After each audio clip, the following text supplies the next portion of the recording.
All right, let's listen into a reaction that we have found of an AAP MLA in this entire matter. Let's listen in. आज जो हमें जत्थेदार साहब ने बुलाया, जो हमने कानून बनाया, हमारी कोशिश थी कि सख्त से सख्त सजा मिले उन लोगों को जो हम आपस में लड़ते हैं तो कोई बात नहीं, उसके धारा लगती है, पर गुरु साहब ने किसी का कुछ नहीं बिगाड़ा। वो तो एकमकार से शुरू हुआ, वो सभी मानस की जात सब एक को पहचान वो की बात करता है, तो उसके लिए उसकी बेअदबी कौन कर रहा है, कौन करवा रहा है, तो उनको सख्त सजा मिलनी चाहिए। तो इसके लिए हम आज जत्थेदार साहब से मिल रहे हैं। उनको लगता है कि उनमें कोई और सजा बढ़ाने की ज़रूरत है, तो उसके लिए बाद में, क्योंकि ये काम जो है ये 2008 में श्रोमणी अकाली दल ने कानून बनाया था, जिसके पास अब वो बोल रहे हैं कि ऐसे नहीं लिखा, वैसे नहीं लिखा, वो सब जो लैंग्वेज है उसकी वो श्रोमणी अकाली दल की है।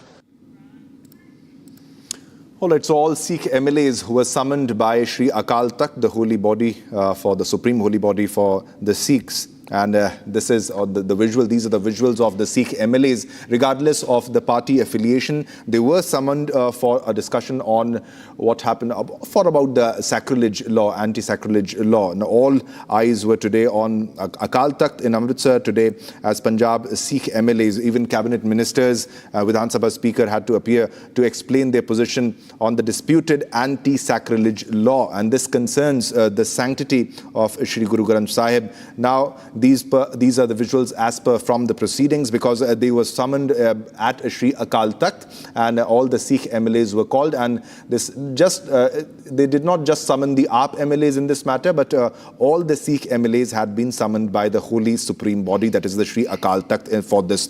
Now, all eyes were on the Akal Takht today, and these were the visuals that we got. Now, because this is happening after there is an anti-sacrilege law that has been passed in Punjab Assembly.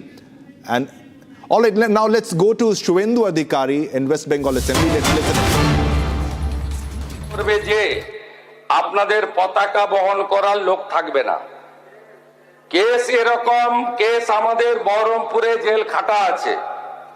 5000 লোককে আপনি Baharampur central জেলের যা আয়তন, তাতে 4700 বা 4800 বেশি লোক ধরে না। লাখে লাখে লোককে রাস্তায় নিয়ে নামাবো আর সাটা ভাঙা মার দেবো আর জেলে যাব। কদিন জেলে আটকে রাখতে পারবেন, কত খাওয়াতে পারবেন দেখব।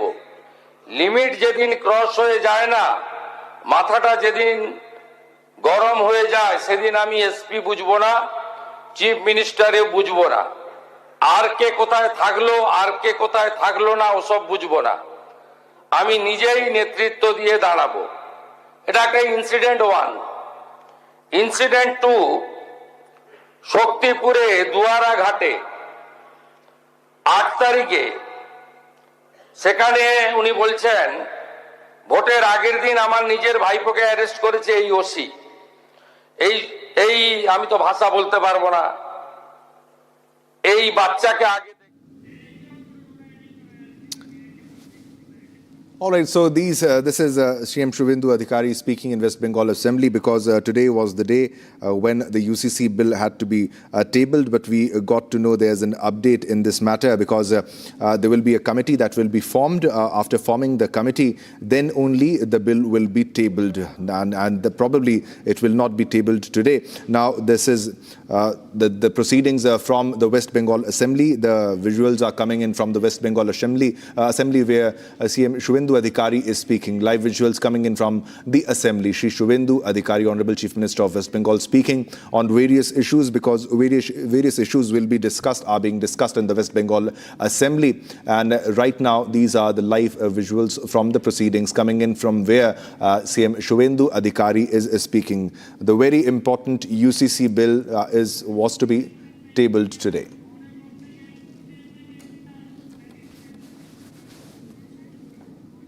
All right, viewers, now let's move on to another top story. The Amarnath Yatra is set to begin and pilgrims have started arriving from across the country for the holy pilgrimage to the cave shrine. The chants of Baba Barfani filled the air as devotees gathered at the base camp. A group from Rajasthan prepared special songs for Baba Barfani and sang them at the camp. Many pilgrims said they are happy and proud to be among the first who will pay obeisance at the holy cave this year. The 57-day Yatra begins on July 3rd, with the first batch being flagged off from Jammu on July 2nd.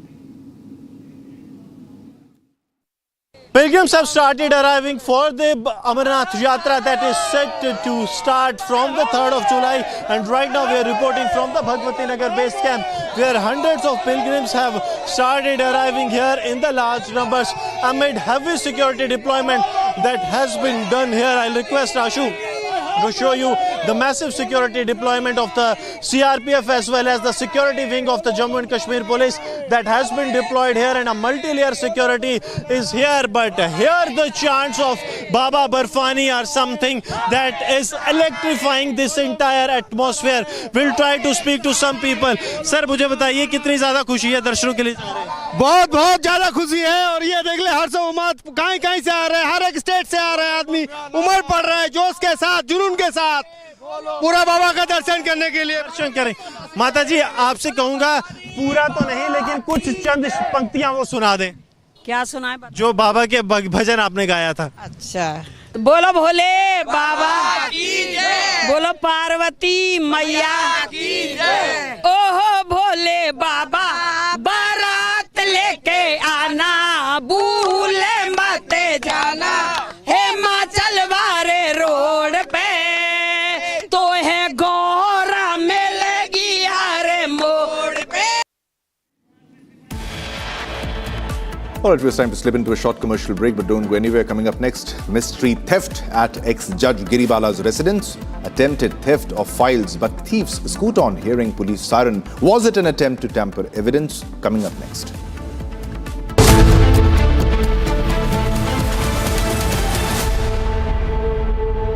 थोड़े में ज्यादा स्वाद यही तो है इसकी खास बात। वाओ मम्मा, क्या स्वाद है? अरे मेरी राजा, 13,000 placements last year. At Amity, we are committed to nurturing passionate, hardworking and proactive professionals. चमकी चाट से क्या बना है? सैंडविच, लस्सी और छाछ और हर घूंट में चमकी चाट। ड्राई फ्रूट और दही बड़े। चमकी चाट से स्वाद बढ़े। असली स्वाद सिर्फ चमकी चाट।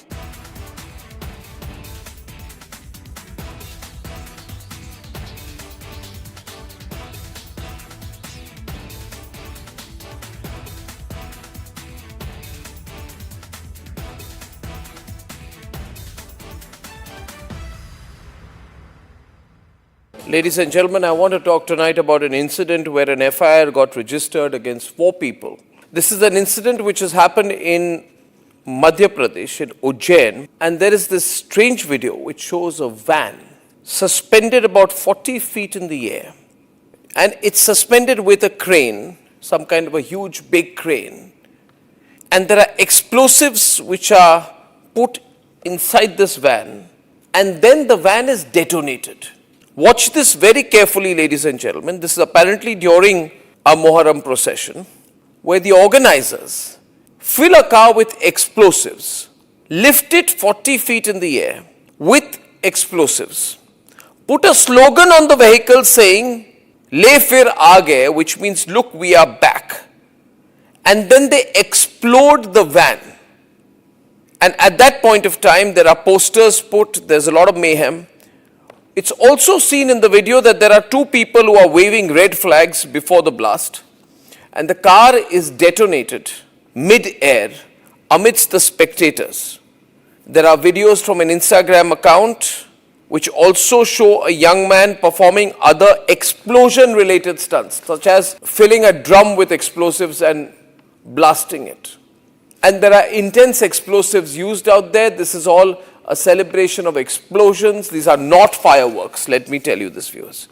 Now, the police arrested the accused, and there was a procession of the accused also taken out. The accused identified as one Shoaib, Zahid Khan and Taslim.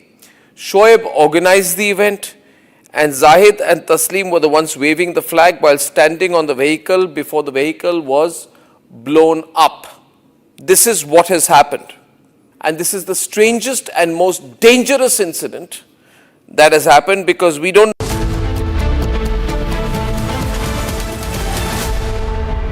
चमकी चाट से क्या बना है? सैंडविच लस्सी और छाछ हर घूंट में चमकी चाट। अब बताओ, स्वाद आया? आया। असली स्वाद सिर्फ चमकी चाट। केसरिया से मन जोगी हुआ रे, दिल झूमे देखो मतवारा हुआ रे। केसरिया से मन जोगी हुआ। हर पल मनाओ केसरी त्योहार। विमल, बोलो जुबान Kesari.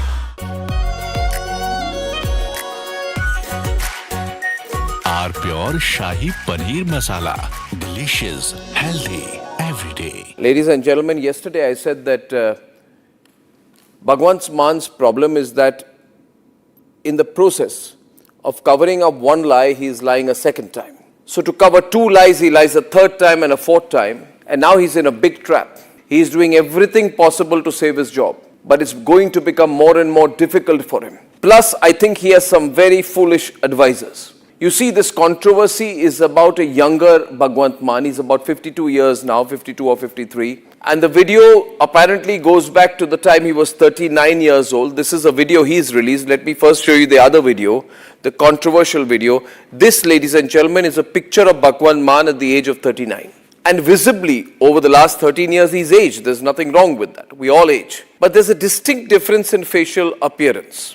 I'd like to show you a picture of Bhagwant Mann at present, which is about 52, 53 years old. And Bhagwant Mann on the other side at the age of 39, when he was a performer. Well, he is still a performer in a way, but there's a distinct physical difference. A, he's put on a lot of weight. His face is much more puffy. He's older. He's wearing a turban. He was not wearing a turban at that time. Not always, at least. Not always photographed with a turban. And so there's a distinct difference. So if you see the picture of the younger Bhagwant Mann, you'd actually have a blink and miss moment. Is this the same guy, you'd say? We all age, but some people, their appearance changes distinctly between 12 to 13 years. They're almost unrecognizable.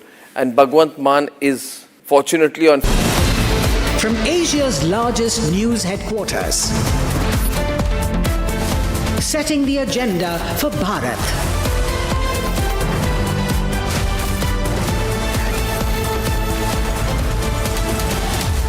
You're watching Republic.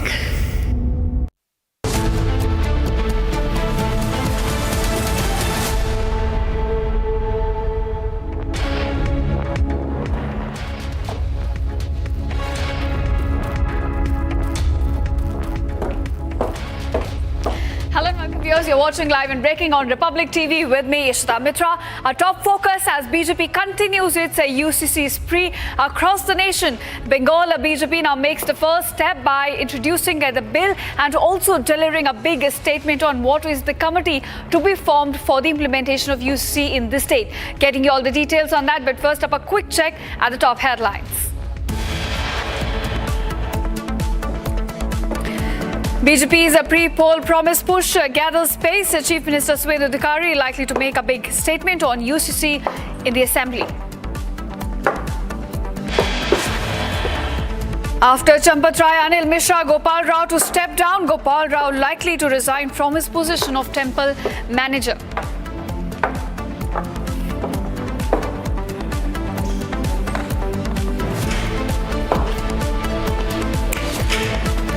Police record a statement of Champat Rai, the General Secretary of Ram Mandir Trust, Anil Mishra, and other trust office bearers to record their statement next. Mystery theft at accused ex-judge Giribala's residence. Attempted theft of files, but thieves scoot on hearing police siren. The big question, was it an attempt to tamper with evidence?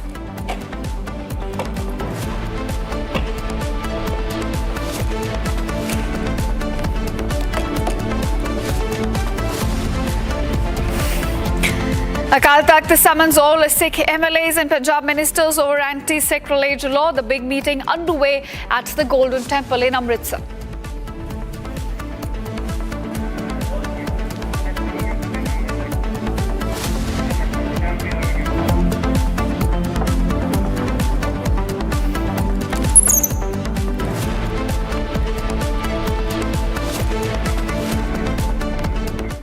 Welcome viewers, our top focus at the Sun. Now, West Bengal Chief Minister Subhendu Adhikari is all set to deliver a big statement in the Assembly today regarding the UCC bill. Sources indicate that the state government is all likely to now announce the formation of a committee to examine the UCC bill under the leadership of former Supreme Court Judge Justice Ranjana Prakash Desai.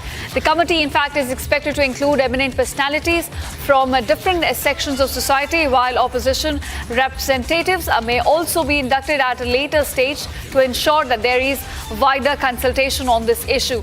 Now, in fact, viewers, the sources are telling Republic TV that the government plans to now prepare the draft of the Uniform Civil Code only after taking into account the views and suggestions of all the stakeholders. So the first big step already underway, as the committee is now to be formed to prepare a draft UCC bill, and the Bengal government, which made UCC as part of its Sankalpa Patra, is all set to now deliver on its poll promise. In fact, if you look at the UCC map, we are looking at Bharatiya Janata Party being on a UCC spree.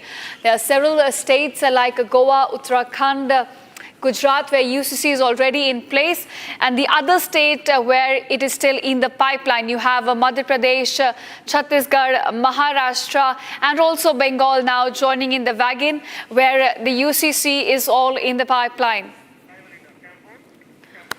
All right, my colleague Elena also joins me with more details on this. Elena, you've been tracking this story since the morning. Do take us through the latest updates. We understand that the committee is now set to be formed to take the first step and prepare a draft UCC bill.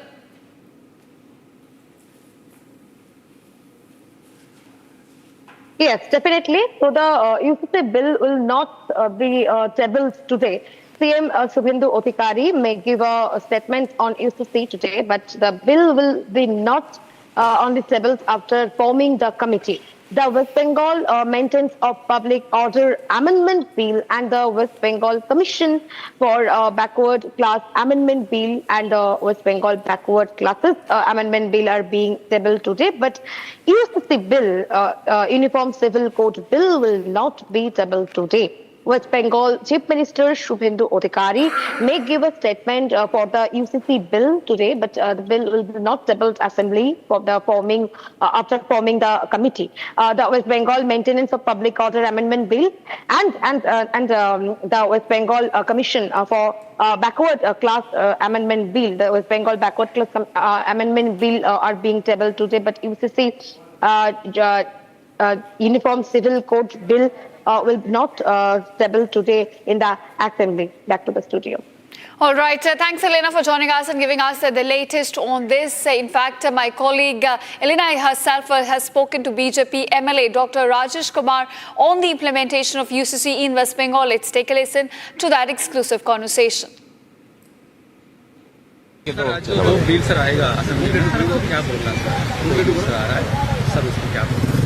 जो दोनों bill जो आ रहे हैं बहुत ही progressive bill है दोनों, क्योंकि गुंडों का दमन और जो पब्लिक ऑर्डर कैसे बना के रखा जाए, इसके लिए एक बहुत ही सुदृढ़ व्यवस्था की जरूरत थी। हमारे माननीय मुख्यमंत्री श्री शुभेंदु अधिकारी जी बहुत ही विजनरी और प्रोग्रेसिव दोनों बिल लेके आए हैं और बहुत ही अच्छे तरीके से इनको ड्राफ्ट किया गया है। इसमें आप देखिए कि जो गुंडे जो थे, वो जो कहा जाता है ना कि they were not the enemy of power, they were the instrument of power. इन लोगों के माध्यम से पिछले 15 सालों में हमने सरकार को चलते हुए देखा है।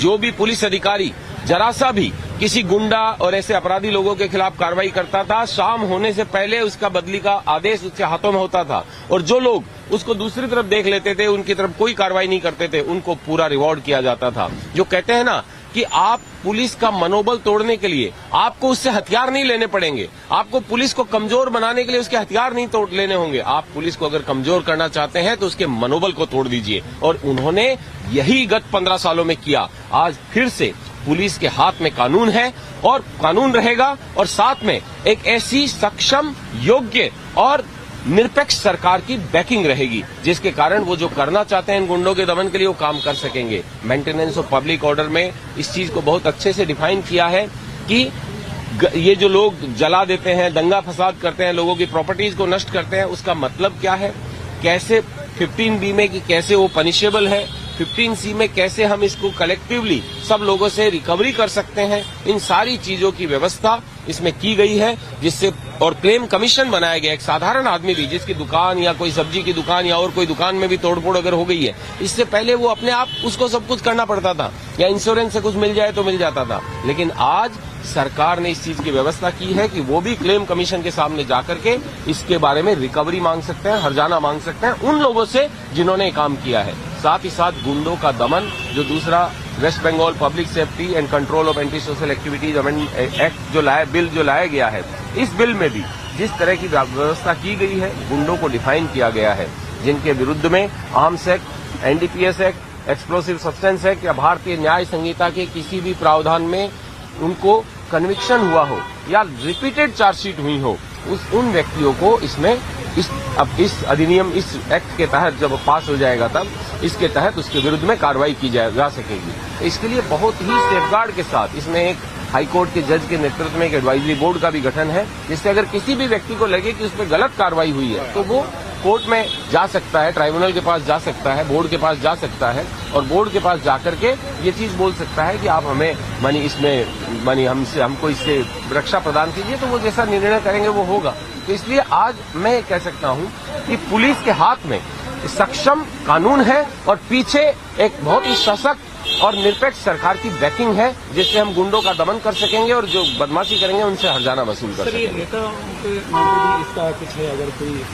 देखिए, कोई भी नेता पिछली सरकार में, मैं आपको जगद्दल की बात बता रहा हूं, भाटपाड़ा म्युनिसिपैलिटी में जो नॉन क्रिमिनल्स हैं, जिन्होंने लोगों को जान से मारने में भूमिका निभाई है, लोगों के घर बार तोड़े हैं, लोगों को पिटाई किया है, सब तरीके से लोगों को परेशान किया है, वो लोग काउंसलर बने बैठे हैं, वो लोग जिला परिषद में बैठे हैं, वो लोग पंचायतों में बैठे हैं। तो ऐसे लोगों को अगर आप नेता बना के बिठा देंगे तो इससे किसी तरह की कोई इम्यूनिटी नहीं होनी चाहिए। उनके विरुद्ध में तो और ज्यादा कठोरतम कार्रवाई होने की जरूरत है। और टीएमसी के जो नेता जो आज तक बचे हुए बैठे थे, इन कानूनों के बाद में पुलिस के हाथ और ज्यादा खुलेंगे और बहुत तगड़ी कार्रवाई की जाएगी।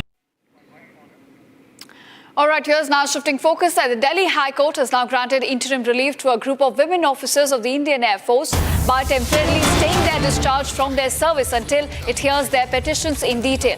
Now, this means that the officers will continue in service for now and cannot be relieved by the Air Force while the case is pending.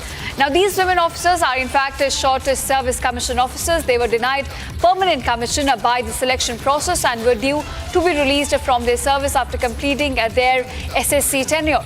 They challenged the decision, arguing that the evaluation process was unfair and discriminatory. Delhi High Court noted that the issue is closely linked to the landmark judgment delivered by the Supreme Court of India in March 2026 on women SSC officers, and if the officers were in fact discharged immediately and later succeeded in court, it could cause irreparable prejudice. Therefore, the court has now ordered that their discharge be kept in abeyance until further hearings. So, in a temporary relief for these officers, their release from the Indian Air Force as they complete their short service commission tenure has now been stayed by the top court.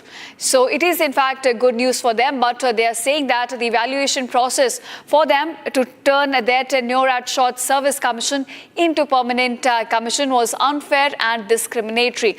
This is what they have alleged in their plea, and now we understand that the top court will be hearing their petition in detail before it gives out the final order on this. All right, my colleague Ishan also, Sarthak in fact joins me with more details on this. Sarthak, now we understand that it's a temporary relief for these women Indian Air Force officers as their tenure and their release from the Indian Air Force has now been stayed by the top court, saying that they will be looking at their petitions in a detailed manner, as these women officers are now alleging that the process for converting their short service commission into permanent commission was in fact unfair and discriminatory.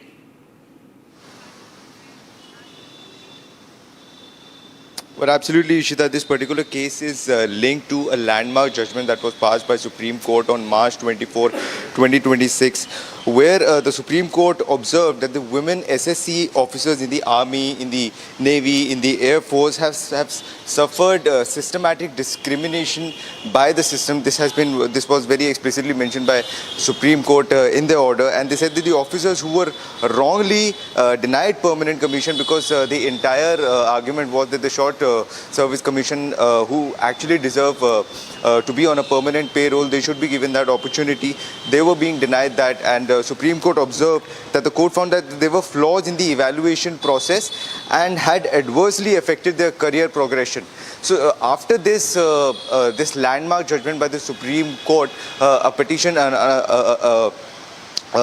some women officers recently were denied a permanent commission after they were part of the SSC. They were short service commission officers, and they were denied that permanent commission, against which they reached out to Delhi High Court. And the Delhi High Court has also observed that this case is closely linked to the landmark judgment by the Supreme Court, and therefore the Delhi High Court has issued that the officers that were discharged immediately after the short service commission got over, that could make irreplaceable prejudice against them, that if they reach out to they reach out to courts later. So at this point they have ordered that the discharge will be put on abeyance till the case is still pending in the court.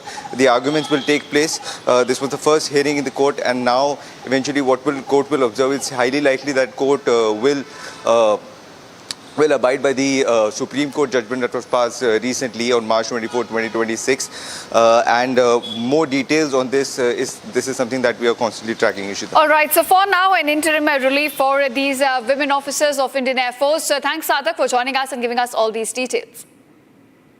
And now we are shifting focus to what is happening in Tamil Nadu. Now, DMK Chennai students wings, in fact, is holding a protest against TVK Human Resource Minister Sarath Kumar for allegedly using drugs in a cricket stadium during an IPL match. In fact, in a viral video that was circulating on social media, and now we're getting these updates regarding the protest that the MK is currently holding regarding the law and order situation, and why there has been a silence from the Vijay government on this widely circulated video, which in fact has the TVK Human Resources Minister Sarath Kumar, who is seen allegedly using drugs in the video. Now, in fact, we had a statement coming in from Sarath Kumar himself, who said, refuting all the allegations, he said it was not drugs. In fact, it was a medicine for his child that he was dicing. This, in fact, on your screen is the viral video. But right now, the protest over the videos, in fact, escalating in Tamil Nadu. You are looking at DMK demanding a resignation of the TVK minister.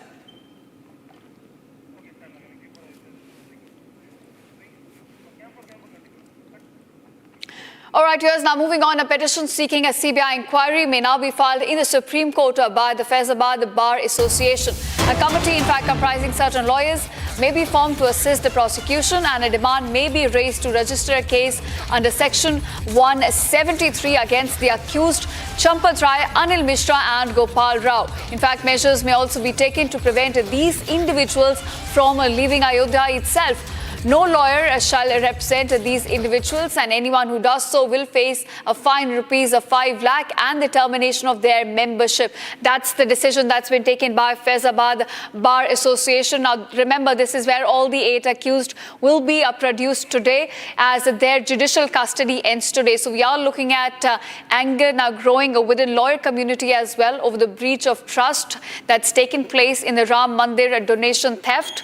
And now the Bar Association, in fact, has come out with a very strong decision that no lawyer will represent any accused in the Ram Mandir case. And not just that, they're also asking for the accused involving Champat Rai, who's now stepped down from his position as a General Secretary, Anil Mishra and Gopal Rao, the top members of the Ram Mandir Trust. They're asking them to leave Ayodhya itself.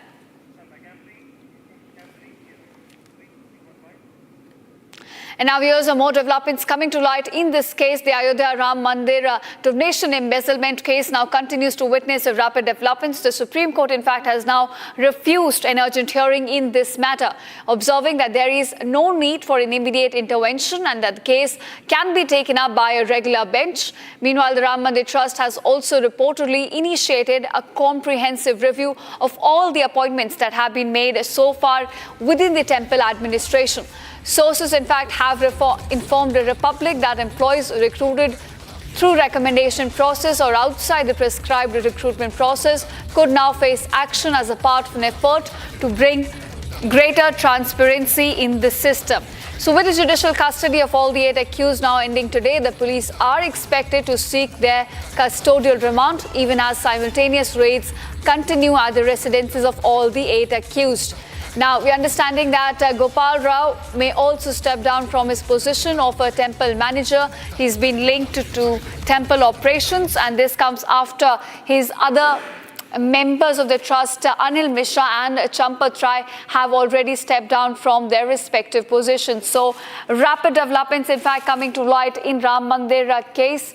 We are looking at the Supreme Court refusing to hear the matter urgently, while you have all the 8 accused, which are now set to be produced in the Faizabad District Court in Ayodhya today as their judicial custody ends. And on the other hand, you also have the Ram Mandir Trust now going on the path of course correction, saying that a comprehensive review will be taken of all the appointments that have been made so far based on recommendations. All right, in fact, viewers, as investigation picks up pace in this case, political heat is also rising. Samajwadi Party Chief Akhilesh Yadav took a swipe at Uttar Pradesh Chief Minister Yogi Adityanath over Ayodhya, saying that despite visiting the city several times, the CM remained unaware of key issues. Yadav also emphasized that he would visit the Ram temple only after the completion of Shiv temple at Kedar Seyur Dham in Etawah, and accused those who put donation before donation of ignoring important concerns. Take a listen. आपने tweet करके कहा है कि अगर सपा सरकार बनेगी तो एक आदर्श धार्मिक स्थल जो है अयोध्या बनाएंगे। इस बात को हम लोग इसलिए कह रहे हैं कि जिस तरह का विकास या जिस तरह का अयोध्या का काम होना चाहिए था, दुनिया के लोग जहां आते हैं तो कम से कम दुनिया के वर्ल्ड क्लास इंफ्रास्ट्रक्चर तो हो, और जो श्रद्धालु आते हैं, जिन्हें आस्था के साथ आते हैं, उन्हें सुविधाएं अंतर्राष्ट्रीय स्तर की मिले। कहा है कि अगर सपा सरकार बनेगी तो एक आदर्श धार्मिक स्थल जो है अयोध्या बनाएंगे। इस बात को हम लोग इसलिए कह रहे हैं कि जिस तरह का विकास या जिस तरह का अयोध्या का काम होना चाहिए था, दुनिया के लोग जहां आते हैं तो कम से कम दुनिया के वर्ल्ड क्लास इंफ्रास्ट्रक्चर तो हो, और जो श्रद्धालु आते हैं, जिन्हें आस्था के साथ आते हैं, उन्हें सुविधाएं अंतर्राष्ट्रीय स्तर की मिले। All right, my colleague also joins me live from Ayodhya on this. Now, Shubham, we were discussing this earlier, but the Bar Association has come out with a final decision. They will not be representing any accused in this case. In fact, not just that, they're going a step ahead, asking all the accused to leave Ayodhya itself. बिल्कुल, जिस तरह से राम मंदिर के चढ़ावा चोरी मामले को लेकर पूरे देश में नाराजगी देखने को मिल रही है, उत्तर प्रदेश में नाराजगी देखने को मिल रही है, संत समाज नाराज है, तो वहीं दूसरी ओर वकीलों ने भी इस बात से अपने आप को दूर कर लिया है कि कोई भी वकील इन 8 आरोपियों की तरफ से कोर्ट में पेश नहीं होगा, उनकी पैरवी नहीं करेगा। इस बात पर सहमति लगभग बनती हुई नजर आ रही है। फिलहाल उनमें नाराजगी है, उनकी बैठक लगातार जारी है। अभी बार एसोसिएशन फैजाबाद के जो रूम है, जो कक्ष है, उसमें उनकी बैठक लगातार जारी है। तमाम बड़े पदाधिकारी एसोसिएशन के वो वहां पर मौजूद हैं और लगातार ये चर्चा कर रहे हैं कि ऐसे आरोपियों के साथ में क्या किया जाना चाहिए। हालांकि फिलहाल आज इन 8 आरोपियों को कोर्ट में पेश किया जाना है और अब से कुछ देर बाद उन्हें कोर्ट में पेशी उनकी होगी और पुलिस उनसे रिमांड पर लेने के बाद ये पूछताछ करेगी कि आखिर इसमें कौन कौन जुड़ा हुआ है। लेकिन उस बीच पुलिस की 3 टीमें 3 अलग अलग बैंकों में पहुंची है। Canara Bank, Bank of Baroda और State Bank of India Ayodhya Dham में। इस वक्त State Bank of Ayodhya Dham के बिल्कुल बाहर मौजूद हूं और यहाँ पुलिस की टीम अंदर दाखिल हो चुकी है, प्रवेश कर चुकी है और उसके बाद पूछताछ कर रही है। रही है, ये जानने की कोशिश कर रही है कि आखिर इन 8 आरोपियों के खातों से लेन देन कहां कहां हुआ है, क्या क्या वित्तीय जानकारी सामने आ रही है, ये एक बड़ा प्रश्न है। क्या इन आरोपियों ने इन्हीं बैंकों के ब्रांच से जो उनके खाते संचालित हो रहे हैं, क्या उन्होंने कहां कहां पैसा ट्रांसफर किया है, क्या किसी को पैसे भेजे हैं, या किसी को मनी ट्रेल के जरिए ये जानकारी सामने आ सकती है कि आखिर ये पैसा आखिर गया कहां है, क्या और भी कैश या पैसों की जानकारी हाथ में लग सकती है, ये एक बड़ा प्रश्न है। लेकिन फिलहाल पुलिस की टीमें लगातार बैंकों में दबिश दे रही है, उनसे पूछताछ कर रही है बैंक के प्रबंधकों से, और ये बड़ी जानकारी सामने आ रही है कि आज की जो पेशी है उसमें स्पष्ट हो जाएगा कि पुलिस इन्हें कितने दिन की रिमांड पर लेती है। रिमांड में लेने के बाद में पुलिस इनसे पूछताछ करेगी कि आखिर क्या क्या इन्होंने वहां से गबन किया है, क्या क्या घोटाला किया है, किस किस का हाथ इन सब के पीछे है, और भी क्या कुछ बरामद हो सकता है। क्योंकि जानकारी ये भी सामने आई है एसआईटी की जांच में कि इन आरोपियों ने कुछ संपत्तियां भी बनाई है, कुछ चीज़ें भी खरीदी है, जैसे वाहन की हम बात कर लें, मकानों की हम बात कर लें, प्लॉट्स की हम बात कर लें। अयोध्या में जैसे टिन्नू ने एक मकान खरीदा है, इसके अलावा लवकेश मिश्रा जो है उसने भी संपत्ति खरीदी है। तो ऐसे तमाम इन संपत्तियों की एसेट्स की जानकारी पुलिस यहाँ पर खंगाल रही है, बैंकों के जरिए खंगालने की कोशिश कर रही है, और ये हासिल कर रही है जो कि वो साक्ष्य कोर्ट में अभी पेश कर सके। ये एक बड़ा प्रश्न है। हालांकि तमाम तीनों बैंकों में टीम मौजूद है, स्टेट बैंक में भी टीम यहाँ पर जाँच पड़ताल कर रही है और बैंक प्रबंधक से बातचीत जारी है। इधर फैजाबाद बार एसोसिएशन की बैठक भी लगातार चल रही है कोर्ट में। इस बात को लेकर तय किया जा रहा है कि कोई भी वकील इनकी पेशी में शामिल नहीं होगा, इनकी पैरवी नहीं करेगा, इनका पक्ष नहीं रखेगा। हालांकि ये बात भी सामने आ रही है कि सुप्रीम कोर्ट में एक फैजाबाद बार एसोसिएशन का डेलीगेशन अपनी बात रखेगा, याचिका दायर करेगा और उस पर सुनवाई की बात यहाँ पर की जा रही है। लेकिन बड़ा सवाल ये कि आखिर आज की पेशी के बाद में पुलिस कितने दिन की रिमांड इनकी लेती है और क्या कुछ नया निकल कर सामने आता है, ये एक बड़ा प्रश्न होगा। All right, so the big update, my colleague Shubham in fact is getting us here, that police is now looking at the financial trail of all the accused as they continue questioning even with the bank officials in Ayodhya at the moment. Now Shubham, in fact, will continue to stay with us. We're getting some more developments as police have now intensified their efforts to gather information regarding financial transactions involving the bank accounts of the accused in the Ram Mandir donation theft case. Police teams in fact visited banks to scrutinize financial transactions and bank records. 3 separate police teams are met with branch managers of SBI, Bank of Baroda and Canara Bank also. Now details regarding the relevant account lockers and transactions were sought. Bank records and documents are also being examined as part of the investigation. Police in fact are currently looking at 3 bank managers inside their respective cabins. So we're getting you live developments as they're happening in Ram Mandir investigation. Right now the focus is on the financial trail, and the police in fact is scrutinizing the bank accounts of all the accused as they question the bank managers in this case.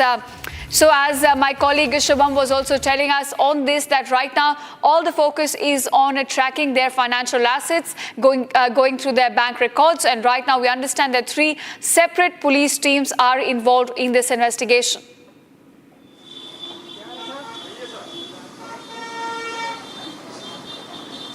Right, Shubham, please go ahead and give us more details regarding this investigation.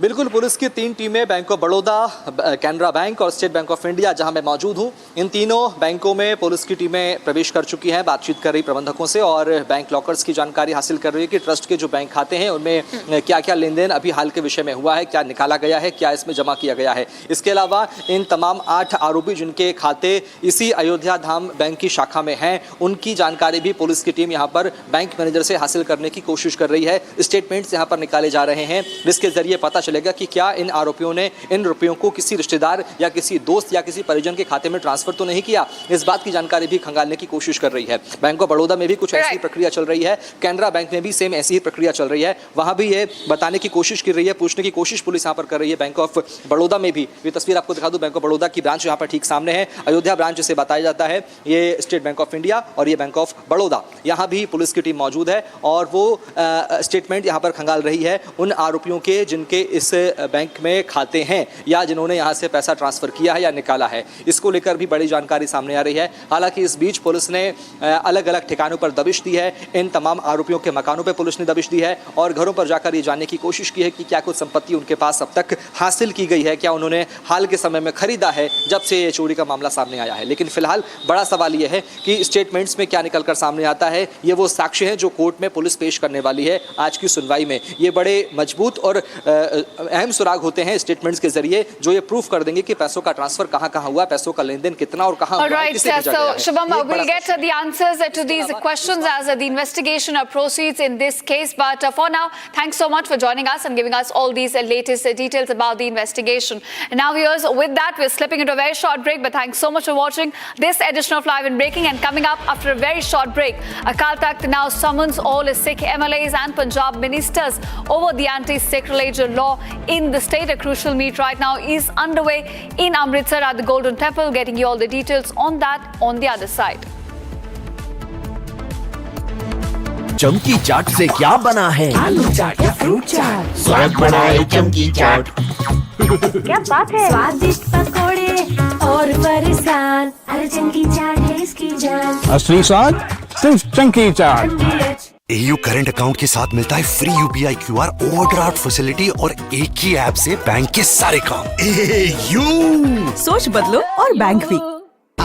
Pure सूजी pasta उबालो, मिलाओ और खाओ, 8 minute में तैयार। क्या taste है, सबका राजा hardcore masala.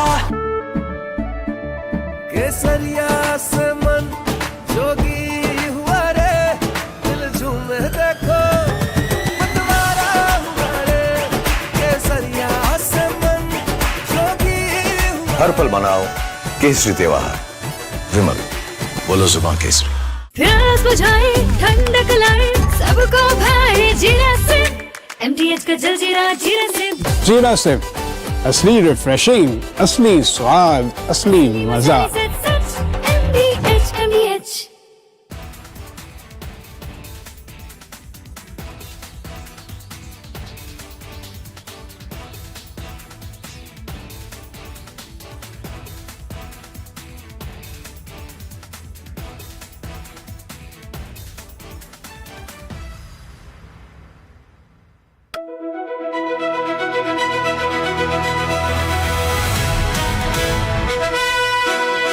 By the way, viewers, I'm driving in Delhi with Delhi wala boy Aman Gupta, who is too busy waving to his fans than talking to me.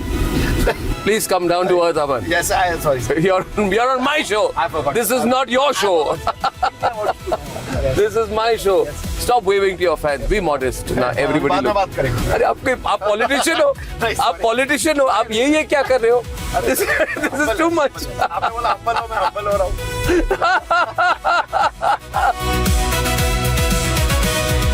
You became very famous during Balika Badhu. At that time, there was a huge amount of fame and focus, right? There was. People must be writing about you. The paparazzi would have written about you. There were no paparazzis at that time. You're not that old. Don't No, I mean it. There were no paparazzi. You were no paparazzi at that time. There were no paparazzis. This has happened now? This is There was no Viral Bayani then? Back then, it was just, What do you mean back then? No, if you keep talking, I'm over a decade older to you. If you keep saying back then I'll stop driving the car here. No, I'm sorry. I don't mean. What am I then? Back then.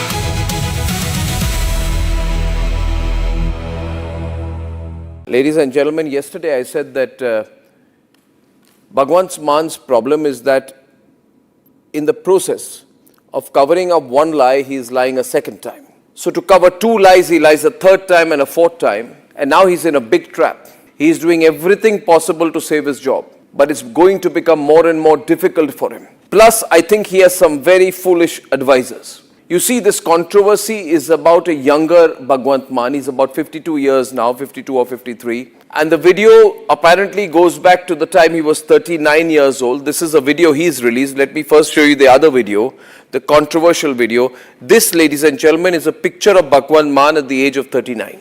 And visibly, over the last 13 years, he's aged. There's nothing wrong with that. We all age. But there's a distinct difference in facial appearance.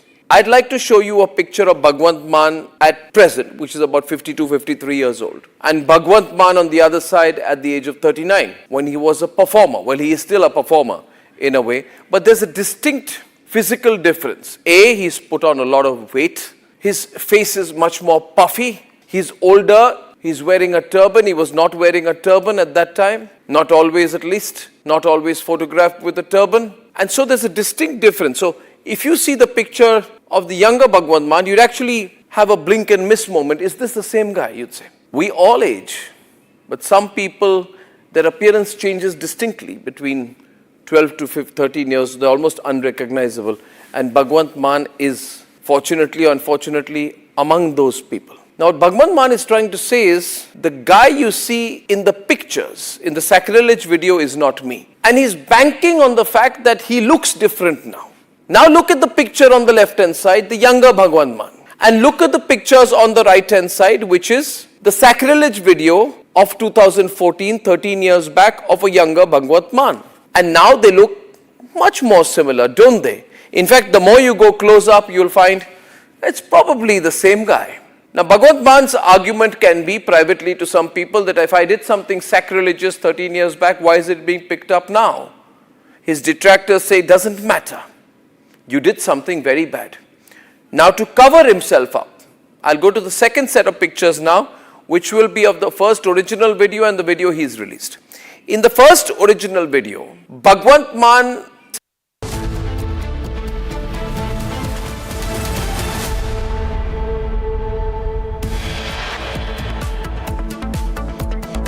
Akal Takht summons all Sikh MLAs, Punjab ministers over anti-sacrilege law. Crucial meet underway at the Golden Temple in Amritsar. Shoaib Akhtar's Lashkar link now exposed. Shoaib seen standing next to Lashkar terrorists during his brother's funeral. Lawyers in Ayodhya refuse to represent accused in donation theft case. Lawyers demand accused to now leave the temple town.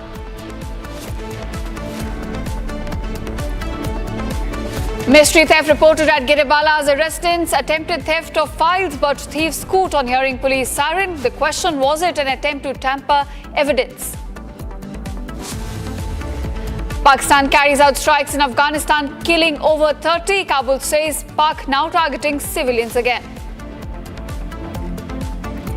Vijay government in major controversy. Minister Sarath Kumar seen crushing white powder in a viral video. DMK stages protest against Vijay government.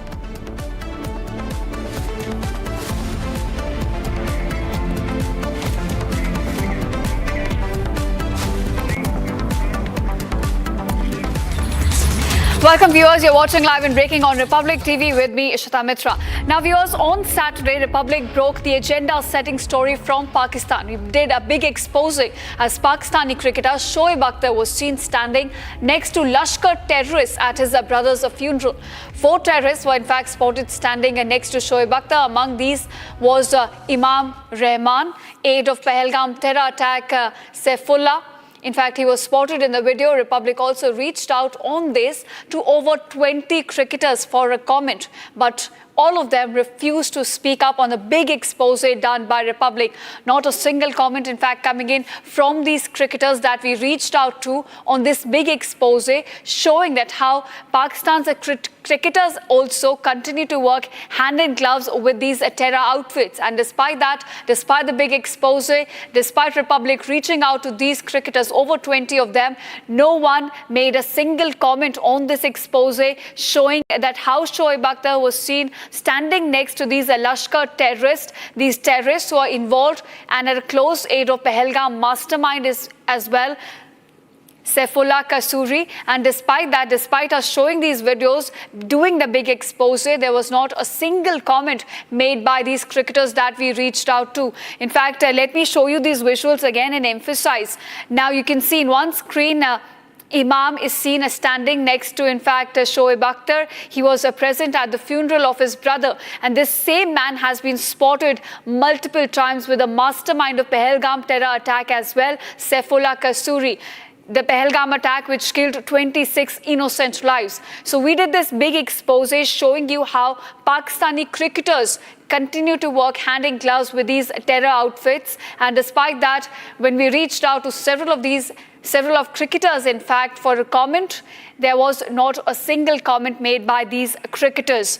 Now, on your screen, you can see, in fact, who all were present. There was Amjad Bhati, who's the chairman of Khidmat Committee, and there's several others also present. Lashkar terrorists at the brother of Shoaib Akhtar's funeral. In fact, joining us on the broadcast is now Major General G.D. Bakshi, a defense expert. Thank you, Major General, for joining us on Republic TV.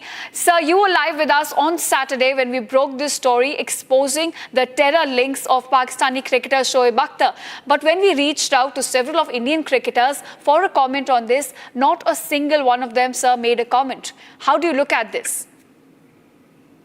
I'm very sorry, but the the love of the cricketing community for Pakistan is a bit confounding. Pakistan is a state deeply complicit in terrorism at all levels, whether it is the politico-military level, politicians, generals, ISI, cricketers, opinion makers.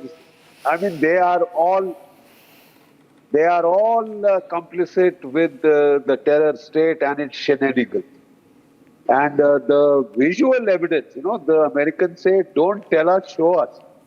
The visual evidence that you have provided, your channel has been providing since Saturday, is clear proof positive of this complicity, of this deeply joined at the hip with global terror masterminds. And here is a cricketer. You see, now we can't take this lightly because in Pakistan, cricketers become prime ministers. After all, Imran Khan was a cricketing captain and he went on to be the prime minister of Pakistan. So who can tell if tomorrow this Shoaib Akhtar fellow will also not enter politics and support the Lashkar-e-Toiba in all its depredations and activities against its neighboring states. It is carrying out terrorist activities against India. It is bombing the civilian citizens of Afghanistan, the neighboring country. So quite obviously, we need to take note of this. The world needs to take note of this and raise its voice.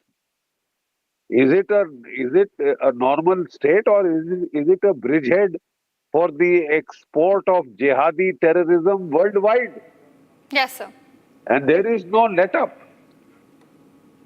Right. Major General, these visuals, as you clearly mentioned, that they expose that this terror nexus, it goes beyond polity, goes beyond the military, and even includes the powerful and the wealthy in Pakistan. Here is a visual of a very well-known cricketer. But when you look at this, Asha Ka Aman gang that in India, which is present, they continue to, say that it's only one section of Pakistan which is linked to these terror activities. It is not all the people. But this clearly shows that how deeply entrenched the terror nexus is. So what is your message to this gang, who continues to propagate that we should maintain relations with Pakistan or, cricket and terror can go together? We had Shri Ram Madhav going for talks, back channel talks, track 2, track 3, call it what you will, talks with Pakistan in Sri Lanka, in Colombo. Yes, sir. So it's not just Aman Ki Asha singing ghazals, together. It is that even while the Prime Minister has said that their talks and terror cannot go together, cannot go hand in hand, blood and water can't flow together. And how bam banduk ke dhamakon mein baat kaise ho sakti hai?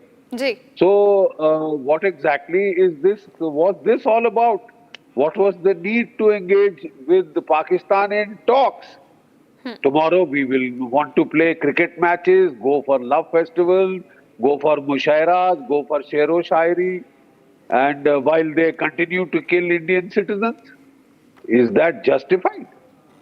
What was the need for this back channel love fest with Pakistan? I don't understand. Right, so those are the tough questions that New Delhi needs to ask at this moment. If the principle of that TERAC and talks cannot go together is even being implemented on the ground in letter and spirit. On that note, thank you, Mr. G.D. Bakshi, for speaking to the public and sharing your inputs on this. And now we are shifting focus to another big story that we're tracking at the moment. Now, DMK advocate Saranya Natarajan has filed a formal criminal complaint with the Chennai Police Commissioner against Tamil Nadu Human Resources Minister D. Sarath Kumar, demanding in fact an immediate investigation under the NDPS Act and BNSS 2023. Now, the complaint follows the widespread circulation of a social media video allegedly showing the TVK minister at the MA Chitambram Cricket Stadium preparing a white powder-like substance on his phone using a credit card and a rolled ₹500 currency note. Now, these actions are highly characteristic of illicit drug consumption, have certainly raised many eyebrows. And Minister Sarath Kumar, in fact, subsequently also released a video claiming that the substance was merely a medical tablet that he was crushing for his daughter, who was sick with a fever at the moment. Now, Advocate Natarajan pointed out that the child is not visible in the footage first and that using a credit card and a rolled currency is entirely inconsistent with administering pediatric medicine. The complaint, in fact, also urges officials to register an FIR in this case, secure the original electronic evidence and investigate the potential drug network involving the high-profile public officials. So the drug storm that the TVK minister has found himself in is now escalating, with the complaint now being lodged by DMK. All right. In fact, my colleague Shada also joins me with more details on this. Shada, the drug storm that the TVK minister has found himself in is now escalating. DMK, in fact, has now filed a formal criminal complaint. Give us more details about that. Well, it was 3 days before a particular video of the TVK minister Sarath Kumar was becoming viral on social media. This came after a drug run was organized on Friday and Saturday. The video showed Sarath Kumar's old video, 2 years old video, where he was seen crushing something on his phone, a powder-like substance. Many people alleged on social media that it was a drug substance. However, Sarath Kumar later in a video stated that it was a medicine prescribed by a doctor for a sick child who was suffering from a fever and diarrhea, and that it was not a prohibited substance, and explained that it was not possible to take something like a drug inside the stadium and that it was false rumors.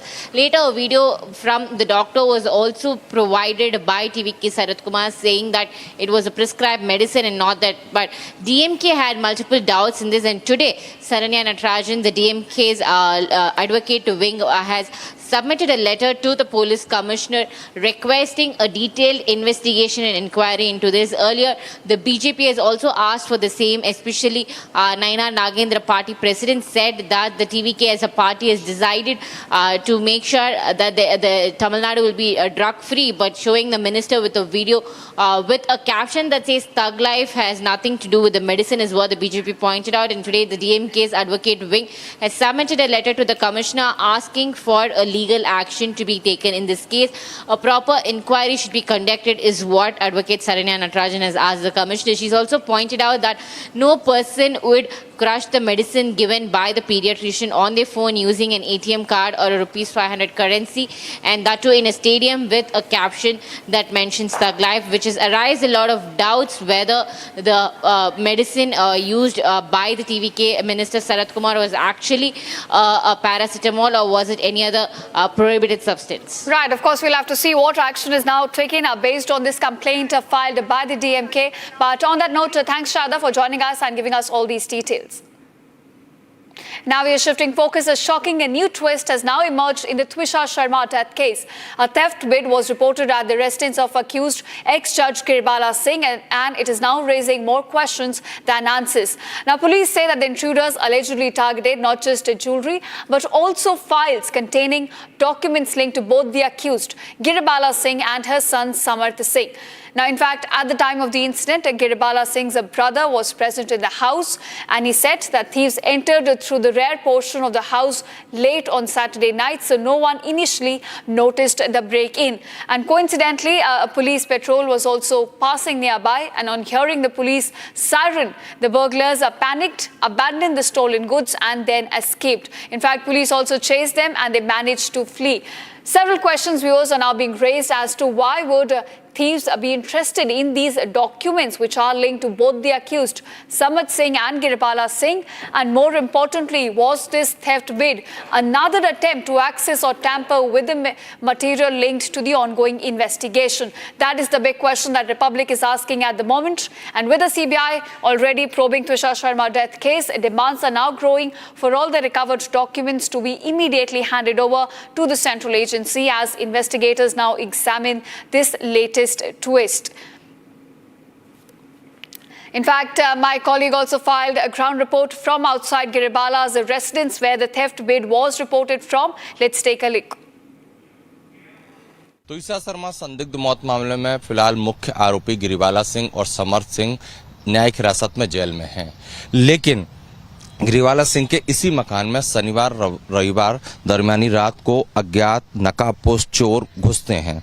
जो जानकारी है उसके मुताबिक पीछे के जो रास्ता है, एक खंडर मकान है, वहां से चोर फर्स्ट फ्लोर पे घुसते हैं और फर्स्ट फ्लोर की अलमारी के ताले तोड़कर सोना चांदी के जेवरात के साथ साथ कुछ दस्तावेज भी ले जाने की सूचना है। रोचक बात यह रही कि जब ये घटना हुई उसके बाद कटारेल थाने की पुलिस यहीं से पेट्रोलिंग करते हुए गुजर रही थी और उन्होंने उन संदिग्ध चोरों को रोका और पूछताछ भी की, और इस दौरान जो चोर हैं, जो नकाबपोश बदमाश थे, वो पुलिस को गुमराह करते रहे। हालांकि वो पुलिस को चकमा देकर वहां से फरार हो गए, लेकिन घटना के बाद कटारेल थाना पुलिस इसी घर में पहुंचती है। घर में लगे सीसीटीवी कैमरे खंगाले जाते हैं जिसमें कुछ नकाबपोश चोर फर्स्ट फ्लोर पे दिखाई देते हैं अलमारी तोड़ते हुए और दस्तावेज के साथ साथ जेवर और कैश को जुटाते हुए, और उन फुटेज के आधार पर पुलिस अब जो बदमाश हैं उनकी पहचान करने में जुटी है। कटारेल पुलिस ने कुछ संदिग्धों को हिरासत में भी लिया है, लेकिन सबसे अहम बात यह है कि यहाँ जो चोरी हुई उसमें एक इनपुट ये आ रहा है कि कुछ घर से जुड़े दस्तावेज जो हैं वो भी चोर लेकर फरार हुए हैं। तो ये ऐसा तथ्य है कि चूंकि तुषार शर्मा संदिग्ध मौत मामले की जांच सीबीआई कर रही है, तो क्या वो दस्तावेज उस केस से जुड़े थे, ये जांच का विषय है। क्या उन दस्तावेजों को गायब करने के पीछे कोई षड्यंत्र था, ये जांच का विषय है, और इन सब पहलुओं पर अब इन्वेस्टिगेशन जरूर होगी। Now, moving on, the Punjab government has now been given a 1 month by the Akal Takht to re-amend the Jagat Jot Shri Guru Granth Sahib Satkar Amendment Act 2026 in accordance with the Sikh sentiments. In fact, all the Sikh MLAs and cabinet ministers present at the Secretariat Shri Akal Takht Sahib today agreed to amend the Sikh sentiments after the gathering. In response to the 5 shouts, all the MLAs and the ministers now agreed to make amendments in accordance with the Sikh sentiments. So we understand that the meeting which was called by the Akal Takht of all the Sikh MLAs, the ministers, has now concluded, and the Punjab government led by Bhagwant Singh Aman has now been given 1 month to make amendments to the anti-sacrilege law in accordance with the Sikh sentiment. So that's the big outcome that has come in after the Akal Takht meeting which took place at the Golden Temple in Amritsar. About 1 month time, we understand, has been given to the government to make amendments to the anti-sacrilege law, which according to them was passed without them getting consulted on that.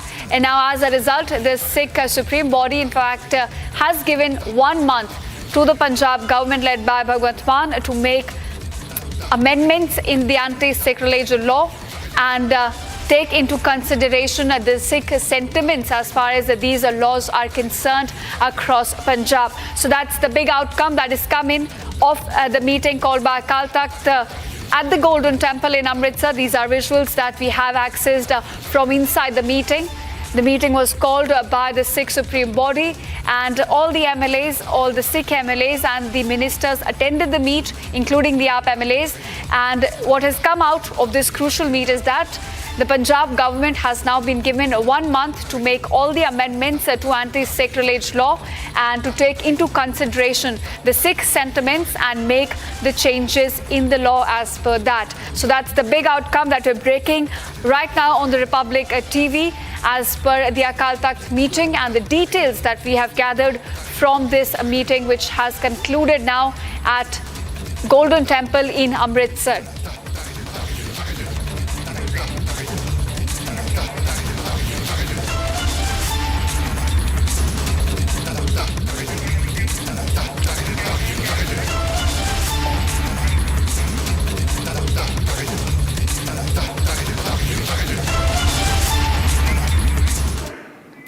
Now here's some more developments coming to light in Ram Mandir theft case. The police, in fact, have now intensified their efforts to gather information regarding the financial transactions involving the bank accounts of the accused in the case.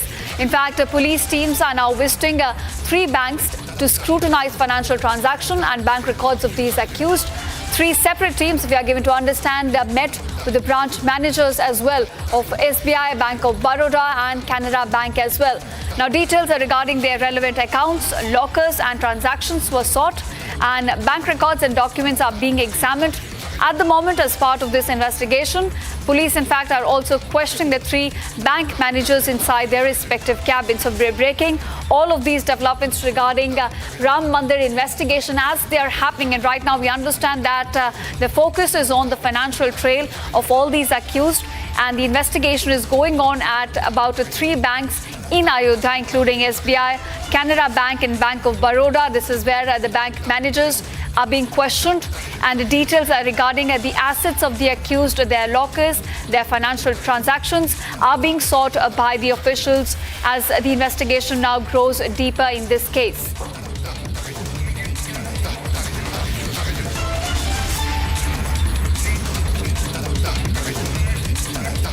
All right, viewers, now time to track other headlines which are coming to light from across the nation in our special segment called Bharat in One.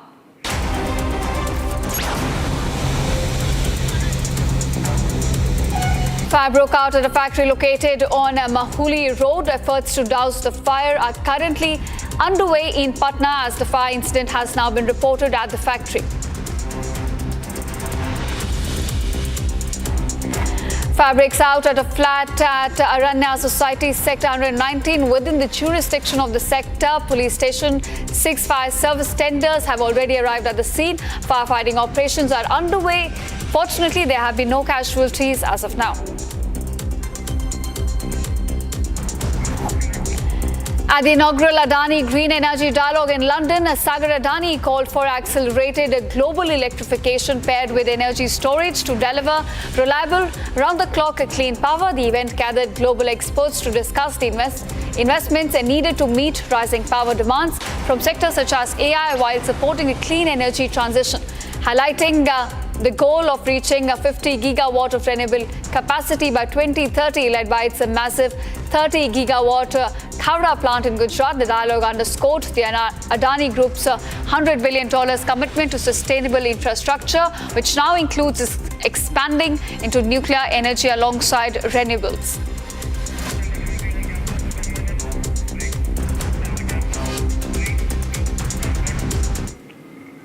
All right, with that, it's a wrap on this edition of Live and Breaking with me, Ishita Mitra. Thanks so much for watching, and don't go anywhere. Coming up after a short commercial break, Pakistan now carries out strikes in Afghanistan, killing 30. Kabul says Pak targeting civilians again. Getting you all the details on the attack on the other side.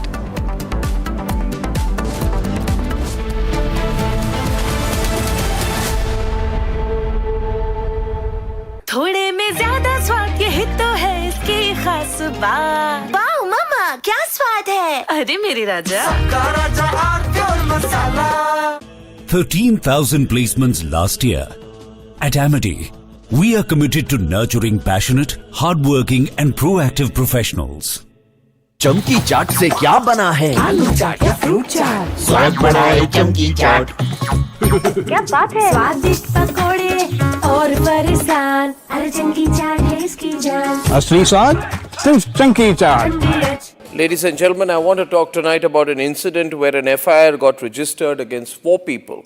This is an incident which has happened in Madhya Pradesh, in Ujjain, and there is this strange video which shows a van suspended about 40 feet in the air.